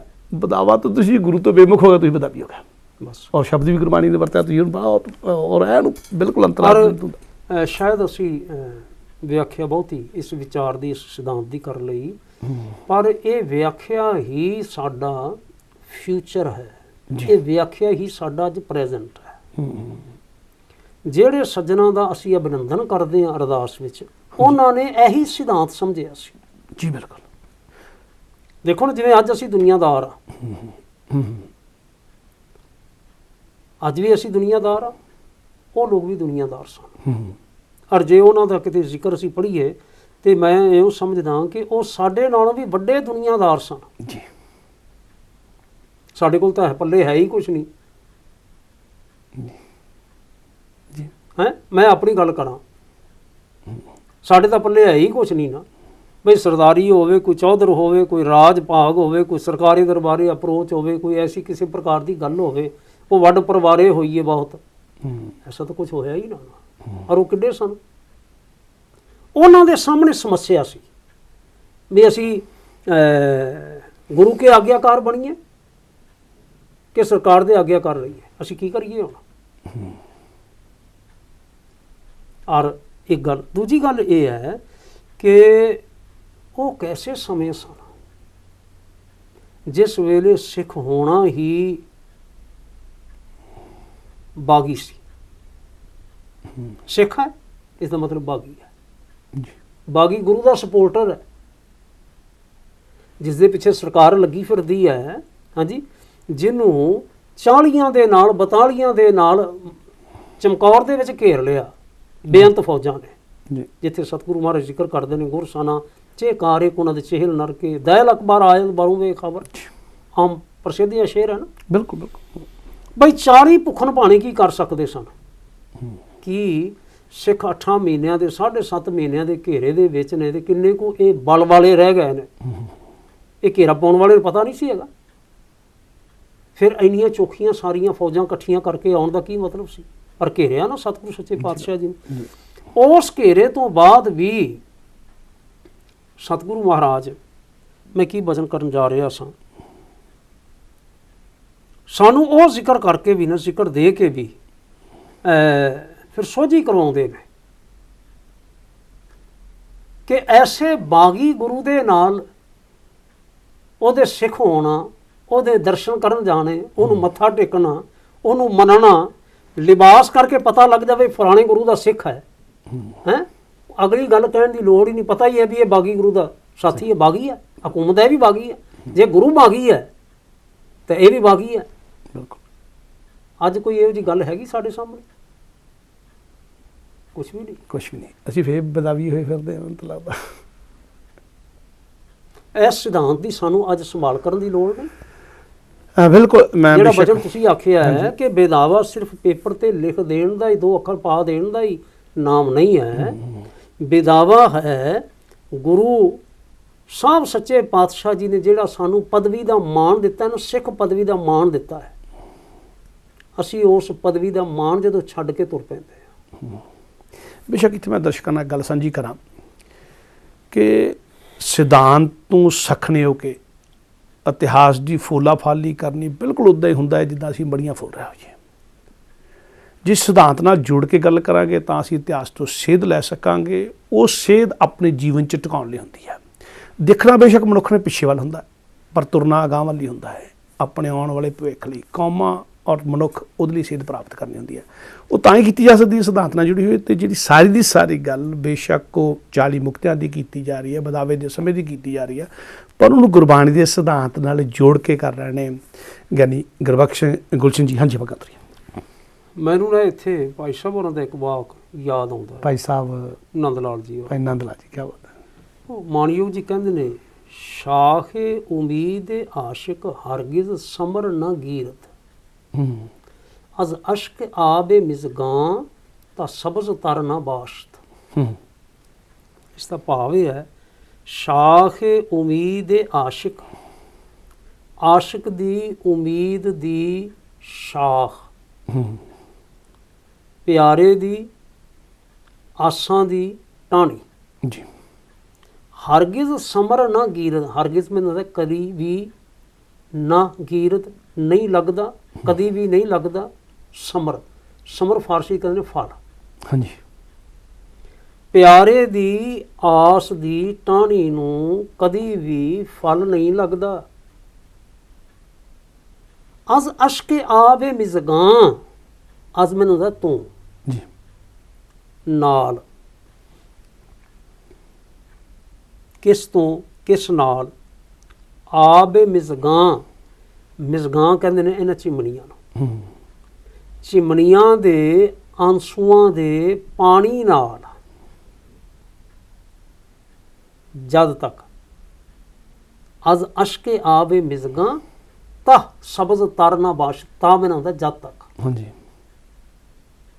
ਤਾਂ ਸਬਜ਼ ਤਰ ਨਾ ਬਾਸ਼ਦ, ਜਦ ਤੱਕ ਉਸ ਆਸ ਦੀ ਟਾਹਣੀ ਨੂੰ ਅੱਖਾਂ ਦੇ ਆਂਸੂਆਂ ਦੇ ਪਾਣੀ ਨਾਲ ਹਰਿਆ ਭਰਿਆ ਨਹੀਂ ਕੀਤਾ ਜਾਂਦਾ। ਹੂੰ ਕੀ ਬਾਤ ਹੈ। ਤਦ ਤੱਕ ਨਾ ਪਿਆਰੇ ਦੀ ਆਸ ਦੀ ਟਾਹਣੀ ਨੂੰ ਫਲ ਨਹੀਂ ਲੱਗਦਾ। ਸਿੱਖ ਕੀ ਹੈ? ਪਿਆਰਾ। ਜੀ ਸਤਿਗੁਰੂ ਨੇ ਸਾਨੂੰ ਆਪਣੇ ਪਿਆਰੇ ਬਣਾਇਆ। ਬਿਲਕੁਲ ਦੇਖੋ ਨਾ, ਸਤਿਗੁਰਾਂ ਨਾਲ ਸਾਡੀ ਸਾਂਝ, ਸਿੱਖ ਦੀ ਸਾਂਝ ਕਾਹਦੀ ਸਾਂਝ? ਬਿਲਕੁਲ ਪਿਆਰ ਦੀ ਸਾਂਝ। ਅਸੀਂ ਗੁਰਮਤ ਮਾਰਗ ਨਾਲ ਪਿਆਰ ਕਰਦੇ ਹਾਂ, ਅਸੀਂ ਗੁਰੂ ਉਪਦੇਸ਼ ਨਾਲ ਪਿਆਰ ਕਰਦੇ ਹਾਂ। ਜਿਹੜਾ ਉਹ ਰਾਹ ਦੱਸਦੇ ਨੇ, ਹਾਂਜੀ, ਉਸ ਰਾਹ ਨਾਲ, ਉਸ ਮਾਰਗ ਨਾਲ ਅਸੀਂ ਪਿਆਰ ਕਰਦੇ ਹਾਂ। ਹੁਣ ਕਹਿੰਦੇ ਨੇ, ਪਿਆਰ ਕਰਨ ਵਾਲਾ ਜਦ ਤੱਕ ਫਿਰ ਨਾ ਐਸ ਅਵਸਥਾ ਵਿੱਚੋਂ ਵੀ ਨਹੀਂ ਲੰਘਦਾ। ਹਰ ਪਿਆਰ ਦਾ ਟੈਸਟ ਤਾਂ ਫਿਰ ਹੁੰਦਾ ਹੀ ਹੁੰਦਾ ਹੈ ਨਾ। ਹਰ ਮਾਰਗ ਦੀਆਂ ਮੁਸ਼ਕਲਾਂ ਡਿਫਿਕਲਟੀਜ਼ ਤਾਂ ਹੁੰਦੀਆਂ ਹੀ ਹੁੰਦੀਆਂ ਨੇ। ਸ਼ਾਖੇ ਉਮੀਦ ਆਸ਼ਿਕ ਹਰਗਿਜ਼ ਸਮਰ ਨਾ ਗੀਰਦੇ, ਅਜ਼ ਅਸ਼ਕ ਆਬੇ ਮਿਜ਼ਗਾਂ ਤਾਂ ਸਬਜ਼ ਤਰ ਨਾ ਬਾਸ਼ਤ। ਹੁਣ ਇੱਕ ਪਾਸੇ ਚੌਧਰਾਂ ਨੇ, ਅਸੀਂ ਇਤਿਹਾਸ ਦੇ ਉਸ ਪੰਨੇ ਤੇ ਧਿਆਨ ਕਰੀਏ ਕਿ ਜਿਹੜੇ ਸੱਜਣ, ਜਿਹੜੇ ਗੁਰਮੁਖ ਪ੍ਰੇਮੀ ਸ਼ਹੀਦ ਹੋਏ 40, ਰਾਣਾ ਜੀ ਮੇਰਾ ਵਿਸ਼ੇਸ਼ ਤੌਰ ਤੇ ਧਿਆਨ ਹੈ ਜਿਹੜੇ ਮੁਕਤਸਰ ਦੇ ਸ਼ਹੀਦ ਹੋਏ। ਜੀ ਬਿਲਕੁਲ ਬਿਲਕੁਲ ਠੀਕ ਹੈ, ਬਿਲਕੁਲ ਉਹਨਾਂ ਦੀ ਗੱਲ ਕਰਦੇ ਹਾਂ। ਮੁਕਤਾ, ਮੁਕਤੇ ਸ਼ਬਦ ਵੀ ਉਹਨਾਂ ਨਾਲ ਹੀ ਜੋੜਿਆ ਗਿਆ ਨਾ, ਮੁਕਤਸਰ ਜੀ। ਨਹੀਂ, ਮੈਨੂੰ ਥੋੜੇ ਜਿਹੇ ਹਾਂਜੀ ਖੁਲਾਸਾ ਕਰ ਲਈਏ। ਮੁਕਤਾ ਸ਼ਬਦ ਪਹਿਲੀ ਵੇਰੀ ਜੁੜਿਆ ਜਿਨ੍ਹਾਂ ਨੇ 5 ਪਿਆਰਿਆਂ ਤੋਂ ਬਾਅਦ 5 ਨੇ ਅੰਮ੍ਰਿਤ ਛਕਿਆ। ਬਿਲਕੁਲ ਭਾਈ ਦੇਵਾ ਸਿੰਘ ਆਦ। ਬਿਲਕੁਲ ਬਿਲਕੁਲ ਭਾਈ ਦਇਆ ਸਿੰਘ, ਭਾਈ ਦੇਵਾ ਸਿੰਘ, ਭਾਈ ਰਾਮ ਸਿੰਘ ਨਹੀਂ ਸਾਰੇ। ਹਾਂਜੀ ਠੀਕ ਹੈ ਨਾ, ਬਿਲਕੁਲ ਉਹਨਾਂ ਨੂੰ 5 ਮੁਕਤੇ ਆਖਿਆ ਜੀ। ਕੁਝ ਸੱਜਣ ਜਿਹੜੇ ਚਮਕੌਰ ਸਾਹਿਬ ਦੇ ਵਿੱਚ ਸ਼ਹੀਦ ਹੋਏ ਨੇ 40, ਉਹਨਾਂ ਨੂੰ ਵੀ ਮੁਕਤੇ ਮੰਨਦੇ ਨੇ ਜੀ। ਮੈਨੂੰ ਕੋਈ ਇਤਰਾਜ਼ ਨਹੀਂ। ਮੁਕਤੇ ਸੀ ਜਿਹੜੇ ਸਤਿਗੁਰੂ ਨਾਲ ਤੁਰੇ ਉਹਨਾਂ ਔਖਾਂ ਸਮੇਂ ਜਿਹੜੇ ਜੀਵਨ ਮੁਕਤ ਹੋ ਗਏ, ਇੱਥੇ ਵੀ ਮੁਕਤ, ਉੱਥੇ ਵੀ ਮੁਕਤ। ਕਿਉਂਕਿ ਇਤਿਹਾਸ ਚ ਨਾ ਪਰ ਹਾਂਜੀ ਵਿਸ਼ੇਸ਼ ਤੌਰ ਤੇ ਇਹ ਪਦ ਜਿਨ੍ਹਾਂ ਦੇ ਨਾਲ ਜੁੜਿਆ ਜਾਂ ਇਤਿਹਾਸ ਜਿਸ ਪਾਸੇ ਸਾਨੂੰ ਸੰਕੇਤ ਕਰਦਾ ਹੈ, ਹਾਂਜੀ, ਉਹ ਨੇ ਸਾਡਾ ਜਿਹੜਾ ਪਾਵਨ ਸਥਾਨ ਹੈ ਸ੍ਰੀ ਮੁਕਤਸਰ ਸਾਹਿਬ। ਜੀ ਹੁਣ ਤਾਂ ਸਥਾਨ ਦਾ ਨਾਮ ਹੀ ਹੈ ਨਾ, ਬਿਲਕੁਲ ਬਿਲਕੁਲ ਸ੍ਰੀ ਮੁਕਤਸਰ ਸਾਹਿਬ। ਬਿਲਕੁਲ ਸਾਨੂੰ ਇਤਿਹਾਸ ਚ ਮਿਲਦਾ ਨਾ। ਸਾਹਿਬ ਦੇ ਹਾਂਜੀ ਸਥਾਨ ਤੇ ਜਿਹੜੇ ਸਿੰਘ ਸ਼ਹੀਦ ਹੋਏ, ਜਿਨ੍ਹਾਂ ਨੇ ਉਹਨਾਂ ਨੂੰ ਸਤਿਗੁਰੂ, ਉਹਨਾਂ ਨੂੰ ਸਤਿਗੁਰਾਂ ਨੇ ਮੁਕਤਿਆਂ ਦਾ ਪਦ ਦਿੱਤਾ, ਪਦਵੀ ਦਿੱਤੀ।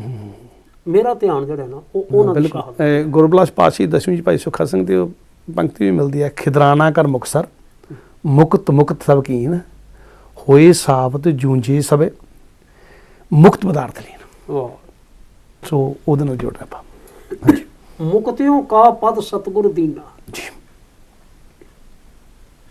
ਬਸ ਮੇਰਾ ਧਿਆਨ ਨਾ ਉੱਥੇ ਹੈ। ਬਿਲਕੁਲ ਬਿਲਕੁਲ। ਹੁਣ ਉਹ ਜਿਹੜੇ ਸ਼ਹੀਦ ਹੁੰਦੇ ਨੇ, ਉਹਨਾਂ ਦੇ ਵਿੱਚ ਸਧਾਰਨ ਸੱਜਣ ਨਹੀਂ ਸਨ, ਜਿਨ੍ਹਾਂ ਨੂੰ ਸਮੇਂ ਦੇ ਪ੍ਰੋਮੀਨੈਂਟ ਆਖਿਆ ਜਾਂਦਾ ਹੈ, ਮੋਤਬਰ ਸਿੱਖ ਸਨ। ਔਰ ਉਹਨਾਂ ਮੋਤਬਰ ਸਿੱਖਾਂ ਦੇ ਵਿੱਚੋਂ ਚੌਧਰੀ ਲੰਗਾਹ ਹੋਰਾਂ ਦਾ ਅੰਸ਼ ਬੰਸ, ਬਿਲਕੁਲ ਹਾਂਜੀ ਖਿਮਾ ਕਰਨਾ ਮੈਂ ਚੌਧਰੀ ਲੰਗਾਹਾ ਹੋਣਾ ਦੇ ਭਰਾ ਸੀ ਪੇਰੋ ਸ਼ਾਹ ਜੀ। ਪੇਰੋ ਸ਼ਾਹ ਦੀ ਅਗਾਂ ਪੋਤਰੀ ਤੇ ਪੋਤਰੇ ਲੱਗਦੇ ਨੇ। ਹਾਂ, ਪੇਰੋ ਸ਼ਾਹ ਦਾ ਪੁੱਤਰ ਮੇਲੋ ਸ਼ਾਹ ਤੇ ਮੇਲੋ ਸ਼ਾਹ ਦੀ ਗਾਂ ਪੁੱਤਰੀ ਪੁੱਤਰ ਜਿਹੜੇ ਬੀਬੀ ਭਾਗੋ ਤੇ ਭਾਈ ਭਾਗ ਹਾਂਜੀ, ਸਿੰਘ, ਬਿਲਕੁਲ। ਦਿਲਬਾਗ ਸਿੰਘ, ਹਾਂਜੀ। ਹਾਂਜੀ, ਤੇ ਜਿਹੜੀ ਬੇਟੀ ਹੈ ਹਾਂਜੀ ਜਿਨ੍ਹਾਂ ਦਾ ਬਾਅਦ ਚ ਪਵਿੱਤਰ ਨਾਮ ਭਾਗ ਕੌਰ ਹੋਇਆ, ਜੀ ਉਸ ਵੇਲੇ ਭਾਗੋ ਸੀ। ਜੀ ਬਿਲਕੁਲ। ਠੀਕ ਆ। ਹੁਣ ਇਹ ਉਸ ਖਾਨਦਾਨ ਦੇ ਨਾਲ ਸੰਬੰਧਿਤ ਨੇ, ਢਿੱਲੋਂ ਪਰਿਵਾਰ ਦੇ ਨਾਲ ਸੰਬੰਧਿਤ ਨੇ।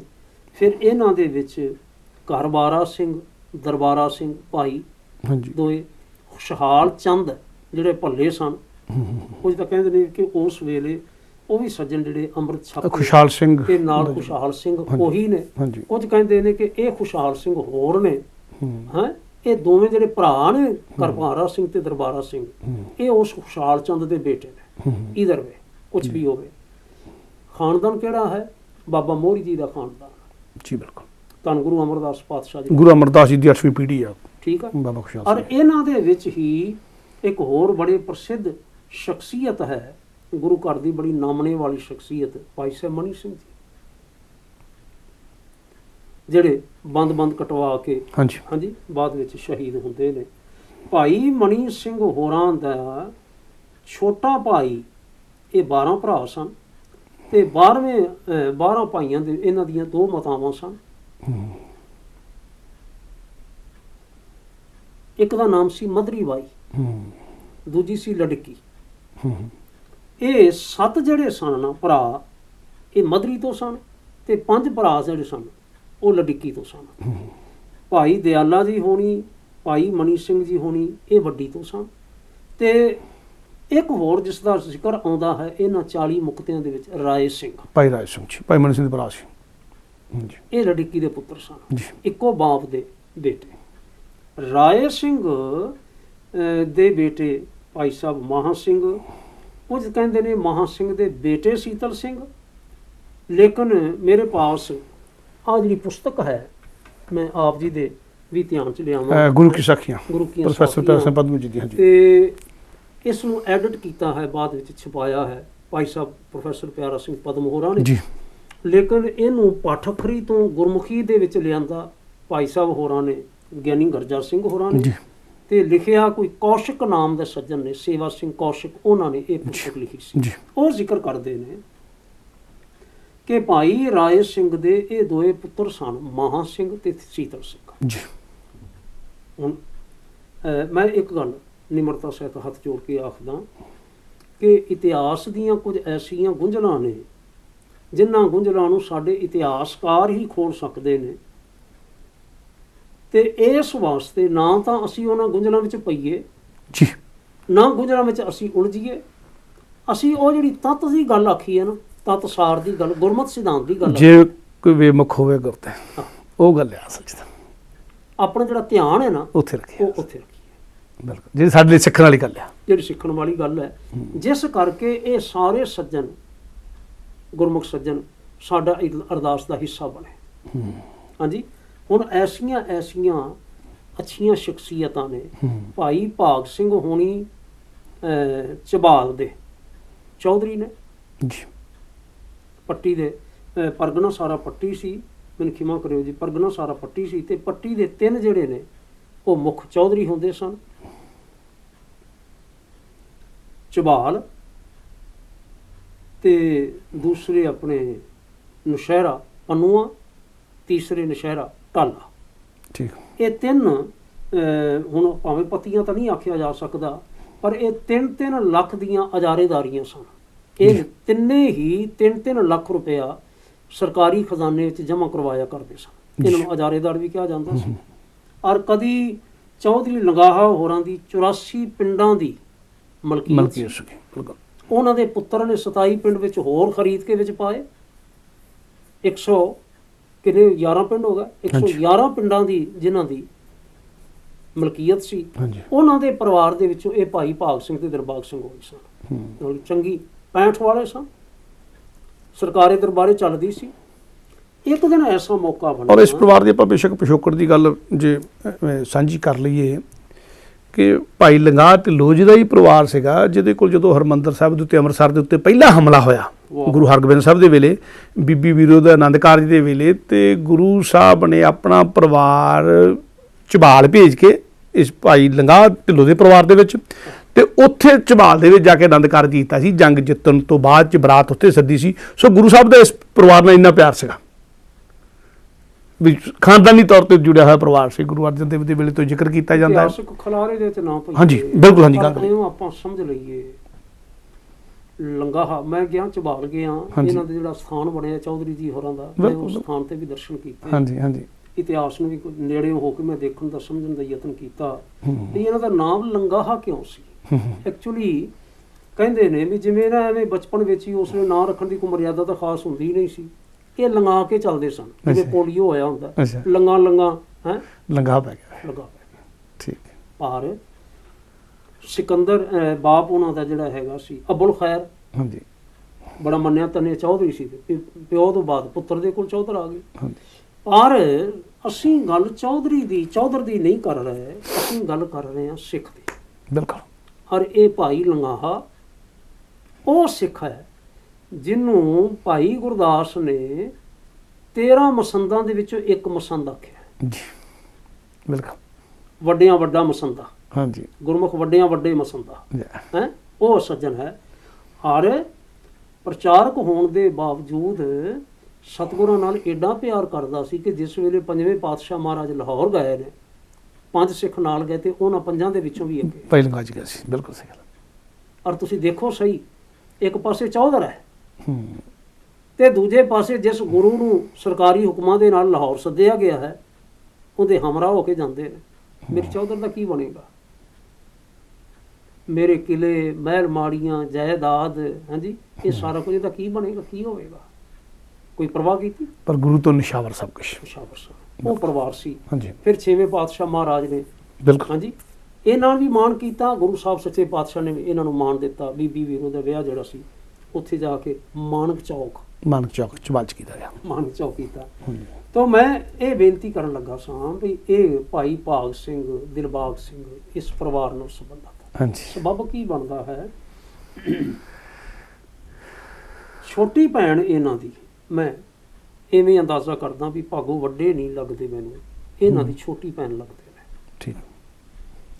ਕਿ ਭਾਗੋ ਜਿਹੜੀ ਸੀ ਉਹ ਇਹ ਵੀ ਉੱਥੇ ਇਹ ਝਬਾਲ ਵਾਲੇ ਸਨ, ਉਹ ਪੱਟੀ ਵਿਆਹੀ ਸੀ, ਖਾਸ ਪੱਟੀ ਵਿਆਹੀ ਸੀ ਭਾਈ ਦੇਸ ਰਾਜ ਵੜੈਚ ਦੇ ਘਰ। ਬਿਲਕੁਲ। ਤੇ ਦੇਸ ਰਾਜ ਵੜੈਚ ਜਿਹੜਾ ਸੀ ਉਹ ਵੀ ਗੁਰੂ ਘਰ ਨਾਲ ਪਿਆਰ ਕਰਨ ਵਾਲਾ ਸੀ, ਜਿਸ ਪਿਆਰ ਦੀ ਬਦੌਲਤ ਉਸ ਦੇ 2 ਪੁੱਤਰ ਸਨ ਜਿਨ੍ਹਾਂ ਦਾ ਇਤਿਹਾਸ ਵਿੱਚ ਜ਼ਿਕਰ ਆਉਂਦਾ ਹੈ। ਵੱਡੇ ਦਾ ਨਾਮ ਹੈ ਸੁਲਤਾਨ ਸਿੰਘ, ਹਾਂਜੀ, ਤੇ ਛੋਟੇ ਦਾ ਨਾਮ ਹੈ ਨਿਧਾਨ ਸਿੰਘ। ਨਿਧਾਨ ਸਿੰਘ, ਬਿਲਕੁਲ। ਤੇ ਨਿਧਾਨ ਸਿੰਘ ਦੇ ਨਾਲ ਭਾਗੋ ਵਿਆਹੀ ਸੀ। ਬਿਲਕੁਲ। ਕੁਦਰਤ ਦਾ ਕਰਨਾ ਦੇਸ ਰਾਜ ਵੜੈਚ ਚਲਾਣਾ ਕਰਦਾ। ਉਸ ਦੀ 17ਵੀਂ ਤੇ ਇਕੱਠ ਹੋਇਆ, ਸਾਰੇ ਰਿਸ਼ਤੇਦਾਰ, ਭੈਣ ਭਰਾ। ਹੁਣ ਜੇ ਆਪ ਗੁਰੂ ਕੇ ਸਿੱਖ ਨੇ ਤੇ ਸੁਭਾਵਕ ਹੈ ਨਾ ਕਿ ਉਹਦੇ ਘਰ ਹਮਦਰਦੀ ਪ੍ਰਗਟ ਕਰਨ ਵਾਸਤੇ ਵੀ ਸਿੱਖ ਆਉਣਗੇ। ਤਾਂ ਸਿੱਖ ਸਾਰੇ ਇਕੱਠੇ ਹੋਏ, ਹੋਰ ਰਿਸ਼ਤੇਦਾਰ ਵੀ ਇਕੱਠੇ ਹੋਏ। ਉਹਨਾਂ ਇਕੱਠੇ ਹੋਇਆਂ ਦੇ ਵਿੱਚ ਕਿਸੇ ਸਿੱਖ ਨੇ ਆ ਕੇ ਇਹ ਖਬਰ ਦਿੱਤੀ ਕਿ ਸਤਿਗੁਰੂ ਮਹਾਰਾਜ ਆਨੰਦਪੁਰ ਛੱਡ ਕੇ ਸਰਸਾ ਪਾਰ ਕੀਤਾ ਹੈ, ਲੇਕਿਨ ਭਾਰੀ ਮੁੱਠਭੇੜ ਹੋਈ ਹੈ, ਬਹੁਤ ਭਾਰੀ ਨੁਕਸਾਨ ਹੋਇਆ ਹੈ। ਚਮਕੌਰ ਦਾ ਯੁੱਧ ਤੇ ਸਰਹੰਦ ਦਾ ਸਾਕਾ ਵਰਤ ਚੁੱਕਾ ਹੈ। ਨਤੀਜੇ ਵਜੋਂ ਸਤਿਗੁਰਾਂ ਦਾ ਘਰ-ਬਾਰ, ਪਰਿਵਾਰ ਸਾਰਾ ਖੇਰੂ ਖੇਰੂ ਹੋ ਚੁੱਕਾ ਹੈ। 4 ਸਾਹਿਬਜ਼ਾਦੇ ਸ਼ਹੀਦ ਹੋ ਗਏ ਨੇ ਤੇ ਪਤਾ ਲੱਗਾ ਹੈ ਕਿ ਸਤਿਗੁਰੂ ਮਹਾਰਾਜ ਮਾਲਵੇ ਵਾਲੇ ਪਾਸੇ ਨਿਕਲ ਆਏ ਨੇ ਜੀ। ਹੁਣ ਇਹ ਸਾਰੇ ਹਿਰਦੇ ਕਰਕੇ ਸਿੱਖ ਸਨ, ਭਾਵਨਾ ਕਰਕੇ ਸਿੱਖ ਸਨ ਜੀ। ਔਰ ਇਹਨਾਂ ਸਾਰਿਆਂ ਦੇ ਜਿਵੇਂ ਭਾਗ ਸਿੰਘ ਤੇ ਦਿਲਬਾਗ ਸਿੰਘ ਦਾ ਅਸੀਂ ਨਾਂ ਲੈ ਰਹੇ ਹਾਂ, ਹਾਂਜੀ, ਇਹ ਵੀ ਆਫਟਰ ਆਲ ਅੰਮ੍ਰਿਤਧਾਰੀ ਸਿੰਘ ਸਨ, ਪਿਆਰ ਪ੍ਰਕਾਰ ਸਜੇ ਹੋਏ ਸਿੰਘ ਸਨ। ਇਹਨਾਂ ਸਾਰਿਆਂ ਦੇ ਅੰਦਰ ਨਾ ਇੱਕ ਵਿਧੀ ਬਣੀ, ਜਿਵੇਂ ਅਸੀਂ ਕਹੀਏ ਗੁਰਮਤਾ ਹੋਇਆ, ਮਤਾ ਹੋਇਆ, ਇੱਕ ਡਿਸੀਜਨ ਤੇ ਆਏ ਬਈ ਸਾਨੂੰ ਨਾ ਸਤਿਗੁਰਾਂ ਨੂੰ ਜ਼ਰੂਰ ਮਿਲਣਾ ਚਾਹੀਦਾ ਹੈ, ਹਮਦਰਦੀ ਪ੍ਰਗਟ ਕਰਨੀ ਚਾਹੀਦੀ ਹੈ। ਜੇ ਸਤਿਗੁਰੂ ਮਹਾਰਾਜ ਚਾਹੁਣ ਤੇ ਆਪਾਂ ਉਹਨਾਂ ਨੂੰ ਮਾਝੇ ਵਿੱਚ ਲੈ ਆਈਏ, ਇਸ ਪਾਸੇ ਲੈ ਆਈਏ। ਜੇ ਚਾਹੁਣ ਤੇ ਆਪਾਂ ਵਿੱਚ ਪੈ ਕੇ ਨਾ ਲਾਹੌਰ ਦੇ ਨਾਲ ਜਿਹੜੀ ਰਿਫਟ ਬਣੀ ਹੋਈ ਹੈ, ਜਿਸ ਦੇ ਨਾਲ ਲੜਾਈਆਂ ਪੜਾਈਆਂ ਲਗਾਤਾਰ ਚੱਲਦੀਆਂ ਚਲੀਆਂ ਜਾ ਰਹੀਆਂ, ਹਾਂਜੀ, ਇਹਨੂੰ ਆਪਾਂ ਪੈਚਅਪ ਕਰਵਾ ਦਈਏ। ਕੋਸ਼ਿਸ਼ ਕਰੀਏ ਆਪਾਂ। ਚਲੋ ਤੁਰ ਪਏ। ਤੇ ਹੁਣ ਇਹ ਹੀ ਗੁਰੂ ਕੀਆਂ ਸਾਖੀਆਂ ਵਾਲਾ ਸੱਜਣ ਲਿਖਦਾ ਹੈ, ਕਹਿੰਦਾ ਵੀ ਭਰਾ ਜਾ ਰਹੇ ਸਨ ਤੇ ਜੇਠ ਤੇ ਪਤੀ ਜਾ ਰਿਹਾ ਸੀ ਨਿਧਾਨ ਸਿੰਘ, ਤੇ ਭਾਗੋ ਵੀ ਤਿਆਰ ਹੋ ਪਈ ਵੀ ਮੈਂ ਵੀ ਚੱਲਦੀਆਂ ਨਾਲ, ਜੇ ਮੈਨੂੰ ਮੌਕਾ ਬਣ ਗਿਆ ਤੇ ਮੈਂ ਸਤਿਗੁਰਾਂ ਦੇ ਪਾਸੋਂ ਪੁੱਤਰ ਦੀ ਦਾਤ ਦੀ ਮੰਗ ਕਰਾਂਗੀ। ਨਾਲ ਆ ਗਈ। ਸਿੰਘ ਕਿੰਨੇ ਸਨ? ਕੁਝ ਤਾਂ ਸੱਜਣ ਇਉਂ ਆਖਦੇ ਨੇ ਕਿ ਸਿੰਘ 100 ਤੋਂ ਵਧੇਰੇ ਹੋਣਗੇ, ਲੇਕਿਨ ਜਿਨ੍ਹਾਂ ਦਾ ਜ਼ਿਕਰ ਮਿਲਦਾ ਹੈ ਸਾਨੂੰ ਇਤਿਹਾਸ ਵਿੱਚ, ਉਹ 40 ਦਾ ਜ਼ਿਕਰ ਮਿਲਦਾ ਹੈ, ਤੇ 40 ਦੀ ਹੀ ਪਰੰਪਰਾ ਤੁਰੀ ਆ ਰਹੀ ਹੈ ਵੀ 40 ਸ਼ਹੀਦ ਹੋਏ। ਠੀਕ ਹੈ। ਔਰ ਇਹ ਗੁਰਮੁਖ ਸੱਜਣ ਇਹ ਲਿਖ ਰਿਹਾ ਹੈ ਕਿ 40 ਸਿੰਘ ਸਨ ਤੇ 41ਵੀਂ ਜਿਹੜੀ ਸੀ ਬੀਬੀ ਭਾਗੋ ਸਨ। ਆ ਗਏ ਇਹਨਾਂ ਨੇ, ਬਿਆਸ ਟੱਪਿਆ, ਸਤਲੁਜ ਟੱਪਿਆ, ਜ਼ੀਰੇ ਦੇ ਕੋਲ ਹਰੀ ਕੇ ਪੱਤਨ ਤੋਂ ਜ਼ੀਰੇ ਦਾਖਲ ਹੋਏ, ਜ਼ੀਰੇ ਤੋਂ ਮੋਗੇ ਵੱਲ ਨੂੰ ਵਧੇ। ਉੱਥੇ ਇਹਨਾਂ ਨੂੰ ਪਤਾ ਲੱਗਾ ਕਿ ਸਤਿਗੁਰੂ ਮਹਾਰਾਜ ਨਾ ਇੱਧਰ ਰਾਮੇ ਵਾਲੇ ਪਾਸੇ ਜਾ ਚੁੱਕੇ ਨੇ ਜੀ। ਤਾਂ ਇਹ ਫਿਰ ਉੱਥੋਂ ਹਾਂਜੀ ਪੁੱਛਦਿਆਂ ਪਛਾਉਂਦਿਆਂ ਹੋਇਆਂ, ਕਰਦਿਆਂ ਕਰਾਉਂਦਿਆਂ ਹੋਇਆਂ, ਜਦੋਂ ਸਤਿਗੁਰੂ ਮਹਾਰਾਜ ਰਾਮੇ ਆਣੇ ਤੋਂ ਅੱਗੇ ਰੂਪੇ ਆਣੇ ਦੇ ਕੋਲ ਰੋਈ ਦੇ ਵਿੱਚ ਸਨ, ਇਹ ਫਿਰ ਜਾ ਕੇ ਸਤਿਗੁਰਾਂ ਨੂੰ ਮਿਲਦੇ ਨੇ। ਠੀਕ। ਮਿਲ ਕੇ ਜਿਸ ਲਈ ਮਿਲਦੇ ਨੇ ਤੇ ਇਹਨਾਂ ਨੇ ਹੱਥ ਜੋੜ ਕੇ ਬੇਨਤੀ ਕੀਤੀ, ਮਹਾਰਾਜ ਅਸੀਂ ਕੁਝ ਪਲ ਤੁਹਾਡੇ ਨਾਲ ਬੈਠ ਕੇ ਬਚਨ ਕਰਨਾ ਚਾਹੁੰਦੇ ਹਾਂ। ਜਿਵੇਂ ਭਾਈ ਸੰਤੋਖ ਸਿੰਘ ਵੀ ਲਿਖਦੇ ਨੇ ਕਿ ਗੁਰੂ ਸਾਹਿਬ ਨੇ ਮਾਨ ਸਿੰਘ ਹੋਰਾਂ ਨੂੰ ਆਖਿਆ ਸਾਡੇ ਬੈਠਣ ਲਈ ਵਿਛਾ ਦਿਓ, ਵਿਛਾ ਦਿੱਤਾ। ਸਤਿਗੁਰੂ ਮਹਾਰਾਜ ਵਿਛਾਈ ਤੇ ਬੈਠ ਗਏ। ਇਹ ਵੀ ਸਾਰੇ ਸੱਜਣ ਬੈਠ ਗਏ। ਜਿਵੇਂ ਅਸੀਂ ਆਖਦੇ ਹਾਂ ਕਿ ਰਸਮੀ ਦੀਆਂ ਹਮਦਰਦੀ ਵਾਲੀਆਂ ਗੱਲਾਂ ਹੋਈਆਂ, ਬਚਨ ਹੋਏ। ਉਹਨਾਂ ਬਚਨਾਂ ਤੋਂ ਬਾਅਦ ਜਿਹੜੀ ਗੱਲ ਇਹਨਾਂ ਦੇ ਅੰਦਰ ਹੈਗੀ ਸੀ ਉਹ ਵੀ ਉਹਨਾਂ ਨੇ ਪ੍ਰਗਟ ਕੀਤੀ ਵੀ ਸਤਿਗੁਰੂ ਮਹਾਰਾਜ ਪਿਛਲੇ ਲੰਬੇ ਸਮੇਂ ਤੋਂ ਲੈ ਕੇ ਜਿਹੜਾ ਇਹ ਸਰਕਾਰ ਦੇ ਨਾਲ, ਹਕੂਮਤ ਦੇ ਨਾਲ ਮਤਭੇਦ ਵਾਲੀ ਗੱਲ ਬਣੀ ਹੋਈ ਹੈ, ਜਿਸ ਕਰਕੇ ਲੜਾਈਆਂ ਭਿੜਾਈਆਂ ਦਾ ਸਾਹਮਣਾ ਕਰਨਾ ਪਿਆ ਹੈ ਔਰ ਇਸ ਹੱਦ ਤੱਕ ਨੁਕਸਾਨ ਹੋ ਗਿਆ ਹੈ। ਜੇ ਤੁਸੀਂ ਆਗਿਆ ਬਖਸ਼ੋ ਤੇ ਅਸੀਂ ਤੁਹਾਡੀ ਹਕੂਮਤ ਦੇ ਨਾਲ ਸਮਝੌਤਾ ਕਰਵਾ ਦਈਏ। ਤੁਸੀਂ ਵੀ ਸੋਚਦੇ ਹੋਵੋਗੇ, ਹੋਰ ਵੀ ਸੋਚਦੇ ਹੋਣਗੇ, ਔਰ ਭਾਈ ਰਤਨ ਸਿੰਘ ਭੰਗੂ ਵੀ ਸੋਚਦੇ ਨੇ ਵੀ ਗੁਰੂ ਸਾਹਿਬ ਨੇ ਐਵੇਂ ਹੀ ਸੋਚਿਆ। ਤੁਸੀਂ ਅੱਜ ਸਮਝੌਤਾ ਕਰਾਉਣ ਵਾਸਤੇ ਆਏ ਹੋ। ਜਦੋਂ 5ਵੇਂ ਪਾਤਸ਼ਾਹ ਮਹਾਰਾਜ ਨੂੰ ਸ਼ਹੀਦ ਕੀਤਾ ਗਿਆ ਉਦੋਂ ਇਹ ਗੱਲ ਧਿਆਨ 'ਚ ਨਾ ਆਈ। ਜਦੋਂ 9ਵੇਂ ਪਾਤਸ਼ਾਹ ਨੂੰ ਸ਼ਹੀਦ ਕੀਤਾ ਗਿਆ ਉਦੋਂ ਧਿਆਨ 'ਚ ਨਹੀਂ ਆਈ। ਜਦੋਂ ਸਾਹਿਬਜ਼ਾਦਿਆਂ ਨੂੰ ਸ਼ਹੀਦ ਕੀਤਾ ਗਿਆ ਉਦੋਂ ਧਿਆਨ 'ਚ ਨਾ ਆਈ। ਤੇ ਹੁਣ ਇਹਦਾ ਕੀ ਮਤਲਬ ਹੈ, ਕੀ ਅਸਰ ਹੈ, ਜਿਹਨੂੰ ਅਸੀਂ ਕਹਿੰਦੇ ਕੀ ਤੁਕ ਬਣਦੀ ਆ ਹੁਣ, ਜਦੋਂ ਸਾਰਾ ਕੁਝ ਹੀ ਹੋ ਚੁੱਕਾ ਕਿ ਗੁਰੂ ਅਰਜਨ ਦਰਿਆਏ ਨਾ ਬੋੜਿਓ, ਬਿਲਕੁਲ, ਕਿ ਤੇਗ ਬਹਾਦਰ ਸੀਸ ਨਾ ਫੋਰਿਓ, ਕਿ ਸਾਹਿਬਜ਼ਾਦੇ ਦੋਏ ਨਾ ਕਤਲ ਆਏ, ਸ਼ੀਰ ਖੋਰ ਦੋਏ ਨਾ ਮਰਵਾਏ। ਜਿਵੇਂ ਭਾਈ ਰਤਨ ਸਿੰਘ ਹੋਣੀ ਲਿਖਦੇ ਨੇ ਆਪਣੇ ਗੁਰੂ ਪੰਥ ਪ੍ਰਕਾਸ਼ ਦੇ ਵਿੱਚ ਵੀ ਸਤਿਗੁਰਾਂ ਨੇ ਆਖਿਆ ਸਮਝੌਤੇ ਵਾਲੀ ਗੱਲ ਤਾਂ ਤਦ ਹੈ ਨਾ ਕਰਨ ਦੀ ਜੇ ਅਸੀਂ ਲੜਦੇ ਫਿਰਦੇ ਹਾਂ। ਅਸੀਂ ਗੁਰੂ ਨਾਨਕ ਸਾਹਿਬ ਸੱਚੇ ਪਾਤਸ਼ਾਹ ਜੀ ਦੇ ਘਰ ਦੇ ਸੇਵਾਦਾਰ, ਅਸੀਂ ਤਾਂ ਗੱਲ ਗੁਰੂ ਦੀ ਕਰ ਰਹੇ ਹਾਂ, ਗੁਰਮਤਿ ਦਾ ਪ੍ਰਚਾਰ ਕਰ ਰਹੇ ਹਾਂ, ਰਲ ਕੇ ਬਹਿਣ ਦਾ ਪ੍ਰਚਾਰ ਕਰ ਰਹੇ ਹਾਂ, ਰਲ ਕੇ ਸੁਣਨ ਦਾ ਪ੍ਰਚਾਰ ਕਰ ਰਹੇ ਹਾਂ, ਰਲ ਕੇ ਖਾਣ ਦੀ ਗੱਲ ਕਰ ਰਹੇ ਹਾਂ। ਲੜਾਈ ਦੀ ਤਾਂ ਅਸੀਂ ਗੱਲ ਹੀ ਨਹੀਂ ਕਰ ਰਹੇ ਸੀ। ਬਿਲਕੁਲ, ਸਮਝੌਤੇ ਦੀ ਗੱਲ ਤਾਂ ਹਮੇਸ਼ਾ ਜਿਹੜੀ ਧਿਰ ਮਾਰਖੋਰੀ ਹੋਵੇ ਉਦੋਂ ਹੁੰਦੀ ਤੇ ਤਾਂ ਹੀ ਗੱਲ ਤੁਰਦੀ ਹੁੰਦੀ। ਜਿਹੜੀ ਧਿਰ ਨੂੰ ਮਾਰਿਆ ਜਾ ਰਿਹਾ, ਕੁੱਟਿਆ ਜਾ ਰਿਹਾ, ਲਤਾੜਿਆ ਜਾ ਰਿਹਾ, ਜਿਹਦਾ ਘਰ ਨਗਰ ਉਜਾੜਤਾ ਗਿਆ, ਉਦੋਂ ਤੋਂ ਸਮਝੌਤੇ ਦੀ ਗੱਲ ਕੀ 5ਵੇਂ ਪਾਤਸ਼ਾਹ ਮਹਾਰਾਜ ਵਾਇਲੈਂਸ ਦਾ ਪ੍ਰਚਾਰ ਕਰਦੇ ਬਿਲਕੁਲ। ਇੱਥੇ ਗੱਲ ਪਾਤਸ਼ਾਹ ਵਾਇਲੈਂਸ ਦਾ ਪ੍ਰਚਾਰ ਕਰਦੇ ਸੀ। ਇੱਥੇ ਗੱਲ ਹੋਰ ਗਿਆਨੀ ਬਿਲਕੁਲ ਦਿਮਾਗ 'ਚ ਕਲਿੱਕ ਕੀਤੀ ਜਦੋਂ ਤੁਸੀਂ ਕਿਹਾ ਵੀ ਉਹ ਸੋਚਦੇ ਆ ਕਿਉਂਕਿ ਚੌਧਰੀ ਨੇ ਸਾਰੇ ਇਲਾਕਿਆਂ ਦੇ ਕਿ ਅਸੀਂ ਲਾਹੌਰ ਸੂਬੇ ਨਾਲ ਸਮਝੌਤਾ ਕਰਾਤਾ ਜਾਵੇ ਇਹਨਾਂ ਦਾ। ਤੁਸੀਂ ਸ਼ਬਦ ਕਹਿ ਕੇ ਹਟਿਆ ਤੇ ਆਉਂਦਾ ਵੀ ਇੱਦਾਂ ਹੀ ਹੈ, ਜੇਕਰ ਜਿੱਦਾਂ ਤੁਸੀਂ ਕੀਤਾ ਇੱਦਾਂ ਆਉਂਦਾ। ਪਰ ਲੜਾਈ ਤਾਂ ਸਾਰੀ ਦੀ ਸਾਰੀ ਜਾਂ ਦਿੱਲੀ ਤੋਂ ਆਈਆਂ ਫੌਜਾਂ ਨਾਲ ਹੈ ਜਾਂ ਸਰਹੰਦ ਦਾ ਸੂਬਾ ਪਿੱਛਾ ਕਰ ਰਿਹਾ। ਛੋਟੇ ਸਾਹਿਬ ਜਦੋਂ ਉਹਨੇ ਸ਼ਹੀਦ ਕੀਤਾ, ਵੱਡੇ ਸਾਹਿਬ ਜਦੋਂ ਉਹਨੇ ਸ਼ਹੀਦ ਕੀਤਾ, ਬਾਅਦ ਖਿਦਰਾਣੇ ਦੀ ਲੜਾਈ ਵੀ ਸੂਬਾ ਸਰਹੰਦ ਇਕੱਲਾ ਲੜ ਰਿਹਾ ਆ। ਤੇ ਸਮਝੌਤਾ ਤਾਂ ਫਿਰ ਜਿਹਦੇ ਨਾਲ ਲੜਾਈ ਉਹਦੇ ਨਾਲ ਹੋਣਾ ਚਾਹੀਦਾ। ਲਾਹੌਰ ਸੂਬੇ ਦੀ ਕੀ ਚੱਕਰ ਹੈ? ਮੈਨੂੰ ਕਿਵੇਂ ਕਰਨਾ ਕਿਉਂ ਆਮ ਦਰਸ਼ਕ ਦੇ ਮਨ 'ਚ ਵੀ ਗੱਲ ਆ ਸਕਦੀ ਨੇ, ਮੈਂ ਤਾਂ ਜ਼ਰੂਰ ਅਵਸ਼ ਆ ਸਕਦੀ ਹਾਂਜੀ। ਹੈ। ਉਸ ਵੇਲੇ ਦਾ ਜਿਹੜਾ ਰਾਜਨੀਤਿਕ ਪ੍ਰਬੰਧ ਸੀ ਉਦੋਂ 3 ਸੂਬੇ ਸਨ, ਸਰਹੰਦ ਦਾ ਸੂਬਾ, ਜਲੰਧਰ ਦਾ ਸੂਬਾ, ਲਾਹੌਰ ਦਾ ਸੂਬਾ ਜੀ। ਪਹਿਲੀ ਗੱਲ ਇਹ ਹੈ ਕਿ ਇਹ ਲੋਕ ਜਿਹੜੇ ਸਨ ਨਾ, ਇਹ ਲਾਹੌਰ ਦੇ ਨਾਲ ਸੰਬੰਧਿਤ ਸਨ, ਤਾਂ ਇਹ ਲਾਹੌਰ ਦੀ ਗੱਲ ਹੀ ਕਰ ਸਕਦੇ ਨੇ। ਪਰ ਲਾਹੌਰ ਨਾਲ ਸਮਝੌਤੇ ਦੀ ਗੱਲ, ਹਾਂਜੀ।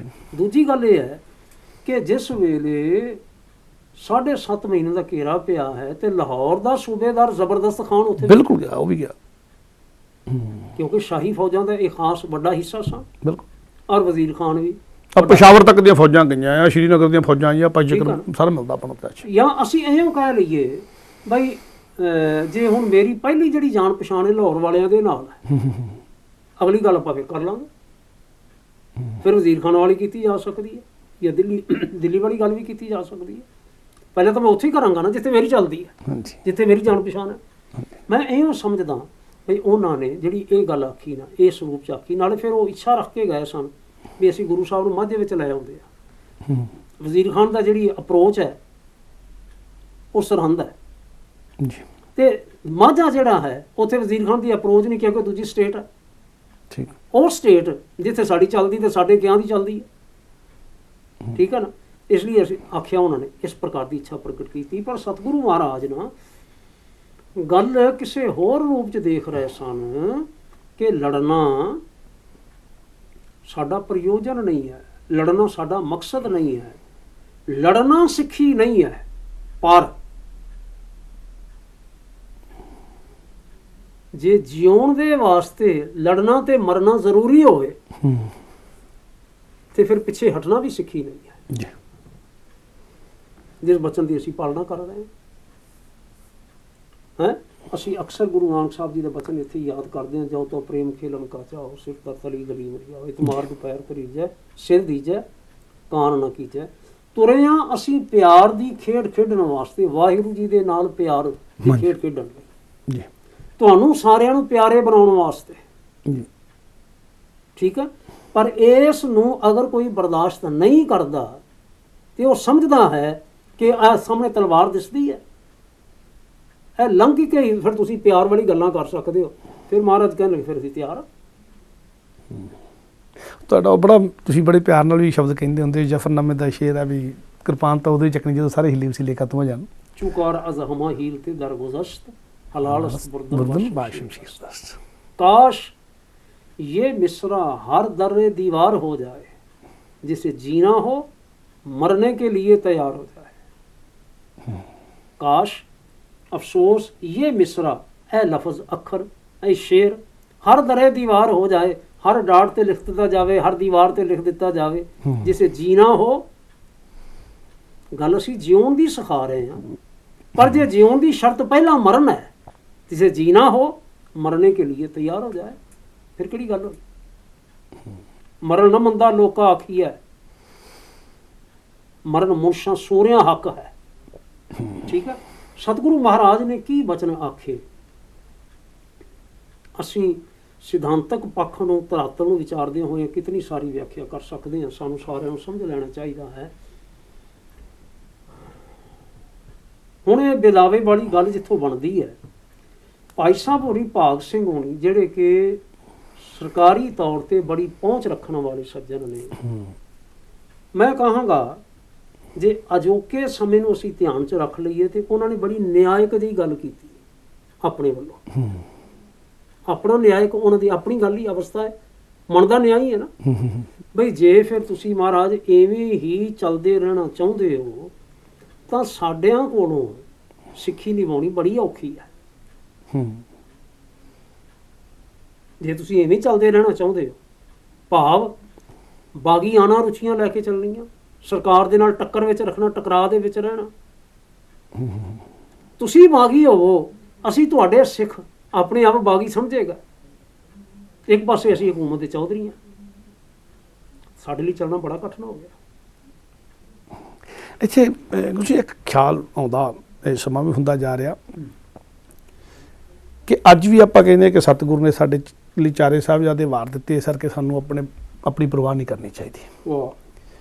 ਉਦੋਂ ਤੱਕ ਜਦੋਂ ਤੱਕ ਇਹ ਪਹੁੰਚੇ ਸਮਾਂ, ਤੁਸੀਂ ਦੱਸਦੇ ਹੋ, ਤੱਕ ਛੋਟੇ ਸਾਹਿਬਜ਼ਾਦੇ ਸ਼ਹੀਦ ਹੋ ਚੁੱਕੇ, ਵੱਡੇ ਸਾਹਿਬਜ਼ਾਦੇ ਸ਼ਹੀਦ ਹੋ ਚੁੱਕੇ ਆ, ਤੇ ਸਿੱਖ ਵੀ ਗੁਰੂ ਦੇ ਪਿਆਰੇ ਸਿੱਖਿਆ ਔਰ ਲੜੀਵਾਰ ਖਾਨਦਾਨੀ ਤੌਰ ਤੇ ਸਿੱਖੀ ਤੁਰੀ ਆ ਰਹੀ ਉਹਨਾਂ ਦੇ ਵਿੱਚ, ਨਿਸ਼ਾਵਰ ਹੋਣ ਵਾਲੀ ਸਿੱਖੀ ਤੁਰੀ ਆ ਰਹੀ ਆ। ਇਹ ਸਾਰੇ ਜਿਨ੍ਹਾਂ ਦੇ ਨਾਂ ਆਪਾਂ ਲਿਆ, ਕਿ ਸਤਿਗੁਰ ਦੇ ਸਾਹਿਬਜ਼ਾਦੇ ਸ਼ਹੀਦ ਹੋ ਚੁੱਕੇ, ਜਿਹੜੀ ਅੱਜ ਆਪਾਂ ਸਦੀਆਂ ਬਾਅਦ ਵੀ ਗੱਲ ਕਹਿੰਦੇ ਕਿ ਸਤਿਗੁਰ ਨੇ ਆਪਣੇ ਪਿਆਰੇ ਸਾਹਿਬਜ਼ਾਦੇ ਸਾਡੇ ਤੋਂ ਵਾਰ ਦਿੱਤੇ ਤੇ ਸਾਨੂੰ ਆਪਣੇ ਪੁੱਤਰ ਬਣਾ ਲਿਆ, ਉਹ ਇੰਨੇ ਸੀਗੇ ਬੇਮੁਖ ਹੋ ਗਏ ਇੱਕਦਮ ਹੀ ਕਿ ਸਤਿਗੁਰ ਦੇ ਸਾਹਿਬਜ਼ਾਦੇ ਬਾਰੇ ਵੀ ਹੋਏ ਸਾਰਾ ਕੁਝ, ਤੇ ਫਿਰ ਵੀ ਬਤਾਵੇ ਦੇਣ ਨੂੰ ਤਿਆਰ ਹੋ ਗਿਆ। ਮੈਂ ਸਮਝਦਾ ਇਉਂ ਰਾਣਾ ਜੀ, ਖੇਡ ਤਾਂ ਸਾਰੀ ਪਿਆਰ ਦੀ ਹੈ। ਹਾਂਜੀ, ਗੁਰੂ ਨਾਲ ਲਗਾਵ ਤਾਂ ਪਿਆਰ ਦਾ ਹੈ ਜੀ, ਗੁਰਮਤਿ ਸਿਧਾਂਤ ਦਾ ਹੈ, ਸਿੱਖ ਸਿਧਾਂਤ ਦਾ ਹੈ। ਮਨੁੱਖੀ ਮਨ ਹੀ ਹੈ। ਕਿਸ ਵੇਲੇ ਨਾ ਐਂ ਹੋ ਜਾਂਦਾ ਤੇ ਕਿਸ ਵੇਲੇ ਐਂ ਹੋ ਜਾਂਦਾ। ਗੁਰਬਾਣੀ ਦੀ ਪੰਕਤੀ ਕਬੂ ਜਿਹੜਾ ਉਹ ਵਿਚਰਤਾ, ਉਹ ਮੈਂ ਨਾ ਉੱਚਾ ਕਦੀ ਐਂ ਹੋ ਗਿਆ, ਕਬੂ ਜਾਏ ਪਿਆਰੇ, ਪਰ ਨਾਲ ਅਗਲੀ ਬੰਦੀ ਲੋਭੀ ਜਿਹੜਾ ਥਿਰ ਨਾ ਰਹਦਾ। ਅੱਛਾ, ਉਹ ਮੈਂ ਇਉਂ ਕਹਾਂ, ਜੇ ਹੁਣ ਅਸੀਂ ਜਿਹੜਾ ਇਤਿਹਾਸਕ ਪੰਨਾ ਹੈ ਉਹਨੂੰ ਛੱਡ ਕੇ ਅਸੀਂ ਆਪਣੀ ਵਿਆਖਿਆ ਨਹੀਂ ਕਰ ਸਕਦੇ ਜੀ, ਠੀਕ ਹੈ ਨਾ। ਇਤਿਹਾਸਕ ਪੰਨਾ ਹੈ ਕਿ ਥਿੜਕਿਆ ਤੇ ਗੁਰੂ ਸਾਹਿਬ ਨੇ ਆਖਿਆ ਬਈ ਗੱਲ ਤਾਂ ਇੰਨੀ ਕੋਈ ਹੈ ਨਾ, ਬਈ ਤੁਹਾਨੂੰ ਨਿਭਾਉਣਾ ਇਸ ਲਈ ਨਹੀਂ ਹੋ ਰਿਹਾ ਵੀ ਅਸੀਂ ਗੁਰੂ ਕੇ ਸਿੱਖ ਹਾਂ, ਤੇ ਲਿਖ ਦਿਓ ਵੀ ਅਸੀਂ ਗੁਰੂ ਕੇ ਸਿੱਖ ਨਹੀਂ ਹੈਗੇ, ਤੇ ਨਿਭੀ ਜਾਏਗਾ। ਜਾਓ, ਹਾਂਜੀ, ਫਿਰ ਤਾਂ ਨਿਭੀ ਜਾਏਗਾ ਨਾ। ਬਿਲਕੁਲ। ਸਾਨੂੰ ਕਦੀ ਕੋਈ ਪੁੱਛੇ ਤੇ ਅਸੀਂ ਵੀ ਐਵੇਂ ਹੀ ਆਖਾਂਗੇ ਵੀ ਆਹ ਦੇਖ ਲਓ ਸਾਨੂੰ ਇਹ ਲਿਖ ਕੇ ਦੇ ਗਏ ਨੇ, ਤੇ ਤੁਸੀਂ ਵੀ ਉੱਥੇ ਉਹਨਾਂ ਨੂੰ ਕਹਿ ਸਕਦੇ ਵੀ ਤਾਂ ਇਹ ਲਿਖ ਕੇ ਦੇ ਕੇ ਆਏ ਹੋਏ ਆ। ਹਾਂਜੀ, ਗੱਲ ਤਾਂ ਇਹ ਨਹੀਂ ਕੋਈ ਹੈ ਨਾ, ਲਿਖਦੇ। ਹਰ ਜਿਵੇਂ ਨਾ ਇਮੋਸ਼ਨਲ ਹੋਇਆ ਜਜ਼ਬਾਤੀ ਹੋਇਆ ਕਈ ਵਾਰ ਨਾ ਇਹੋ ਜਿਹੀ ਸਟੇਜ ਆ ਜਾਂਦੀ ਹੈ, ਲਿਖ ਦਿੱਤਾ। ਔਰ ਲਿਖਤ ਦੇ ਉੱਪਰ ਕਹਿੰਦੇ ਨੇ, ਇਹ ਹੁਣ ਪੁਸਤਕ ਲਿਖਣ ਵਾਲਾ ਗੁਰੂ ਕੀ ਸਾਖੀਆਂ ਵਾਲਾ ਜ਼ਿਕਰ ਕਰਦਾ ਹੈ ਕਿ 4 ਵਿਅਕਤੀਆਂ ਨੇ ਦਸਤਖਤ ਕੀਤੇ। ਹਾਂਜੀ, ਭਾਗ ਸਿੰਘ ਨੇ, ਦਿਲਬਾਗ ਸਿੰਘ ਨੇ, ਗੰਡਾ ਸਿੰਘ ਨੇ, ਕਰਵਾਰਾ ਸਿੰਘ ਨੇ। ਇਹ ਗੰਡਾ ਸਿੰਘ, ਕਰਵਾਰਾ ਸਿੰਘ, ਭਾਗ ਸਿੰਘ, ਜਵਾਲ ਸਿੰਘ, ਚਾਰੇ ਭਰਾ ਸੀ। ਚਾਰੇ ਭਰਾ ਸਨ, ਕਰਵਾਰਾ ਸਿੰਘ, ਦਰਬਾਰਾ ਸਿੰਘ, ਖੁਸ਼ਹਾਲ ਸਿੰਘ। ਮੈਂ ਜਿਵੇਂ ਕੋਈ ਫਰਕ ਨਹੀਂ, ਜਿਹੜਾ ਕਰਬਾਰੀ ਉਹਨਾਂ ਦਾ ਨਾਂ ਸੀ ਕਰਬਾਰੀ ਸਿੰਘ, ਦਰਬਾਰੀ ਸਿੰਘ, ਜ਼ਿਕਰ ਵੀ ਇੱਦਾਂ ਹੀ ਆਉਂਦਾ। ਇਹ ਕਰਵਾਰਾ ਸਿੰਘ, ਗੰਡਾ ਸਿੰਘ ਤੇ ਚਾਰੇ ਭਰਾਵਾਂ ਦੀ ਕੋਈ ਗੱਲ ਨਹੀਂ, ਜਿਵੇਂ ਤੁਸੀਂ ਕੋਈ ਫਰਕ ਨਹੀਂ ਪੈਂਦਾ, ਚਾਰੇ ਭਰਾ ਹੋਣ ਜਾਂ ਭਰਾ। ਮੈਨੂੰ ਇਉਂ ਹੀ ਸੁੱਧ ਪ੍ਰਾਪਤ ਹੋਈ ਹੈ ਜਿਵੇਂ ਮੈਂ ਤੁਹਾਡੇ ਬਿਲਕੁਲ। ਹਾਂਜੀ, ਇਹ ਨਾ ਚਾਹੁੰਦੇ ਹੀ ਸਾਈਨ ਕਰ ਦਿੱਤੇ ਜੀ। ਬਾਕੀ ਜਿਹੜੇ ਨੇ ਹੁਣ ਰਾਏ ਸਿੰਘ ਹੋਣੀ ਦੂਜੇ ਤੀਜੇ ਪਿੱਛੇ ਸਾਰੇ ਵੇਖਦੇ ਖੜੋਤੇ ਵੀ ਇੱਕ ਬਣ ਕੀ ਗਿਆ, ਕੀ ਹੋ। ਹੁਣ ਜਿਸ ਵੇਲੇ ਇਹ ਸਾਰਾ ਕੁਝ ਹੋਇਆ, ਕਾਗਜ਼ ਦਾ ਪੁਰਜ਼ਾ ਜਿਹੜਾ ਸੀ ਨਾ ਉਹ ਅਜੇ ਸਤਿਗੁਰਾਂ ਦੇ ਹੱਥ 'ਚ ਦਿੰਦੇ ਪਏ ਨੇ, ਤੇ ਉੱਪਰ ਨਾ ਰੁੱਖ ਤੇ ਚੜਿਆ ਹੋਇਆ ਸੀ ਇੱਕ ਸਿੱਖ, ਉਹਨੇ ਨਾ ਦੂਰੋਂ ਧੂੜ ਉੱਡਦੀ ਵੇਖ ਕੇ ਤੇ ਥੱਲੇ ਉਤਰ ਕੇ ਆਖਿਆ ਮਹਾਰਾਜ ਧੂੜ ਉੱਡਦੀ ਆ ਰਹੀ ਹੈ, ਇਸ ਦਾ ਮਤਲਬ ਇੱਕ ਵਜ਼ੀਰ ਖਾਨ ਦੀਆਂ ਫੌਜਾਂ ਨੇੜੇ ਆ ਰਹੀਆਂ ਨੇ, ਆਪ ਸਾਵਧਾਨ ਹੋ ਜੀ। ਆਪਾਂ ਇੱਥੋਂ ਗੱਲ, ਹਾਂਜੀ, ਇੱਥੋਂ ਗੱਲ ਗਾਂ ਬਾਅਦ ਦੁਬਾਰਾ ਸ਼ੁਰੂ ਕਰੀਏ ਕਿਉਂਕਿ ਸਮਾਂ ਹੋ ਗਿਆ। ਅੱਛਾ, ਔਰ ਚਲੋ ਬਿਲਕੁਲ ਇੱਥੋਂ ਹੀ ਗੱਲ ਦੁਬਾਰਾ ਤੋਰੀ ਜਾਏਗੀ, ਸਮਾਂ ਨਹੀਂ ਲਿਹਾਜ਼ ਕਰਦਾ। ਅਗਲੀ ਲੜੀ ਦੇ ਵਿੱਚ ਬਿਲਕੁਲ ਇਵੇਂ ਹੀ ਜੁੜੇ ਰਹੋ ਜਿਵੇਂ ਜੁੜੇ ਹੋਏ ਹੋ। ਬਿਲਕੁਲ ਇੱਥੋਂ ਗੱਲ ਸ਼ੁਰੂ ਕਰਕੇ ਅਗਾਂਹ ਦੀ ਗੱਲ ਕੀਤੀ ਜਾਏਗੀ। ਵਾਹਿਗੁਰੂ ਜੀ ਕਾ ਖਾਲਸਾ, ਵਾਹਿਗੁਰੂ ਜੀ ਕੀ ਫਤਿਹ।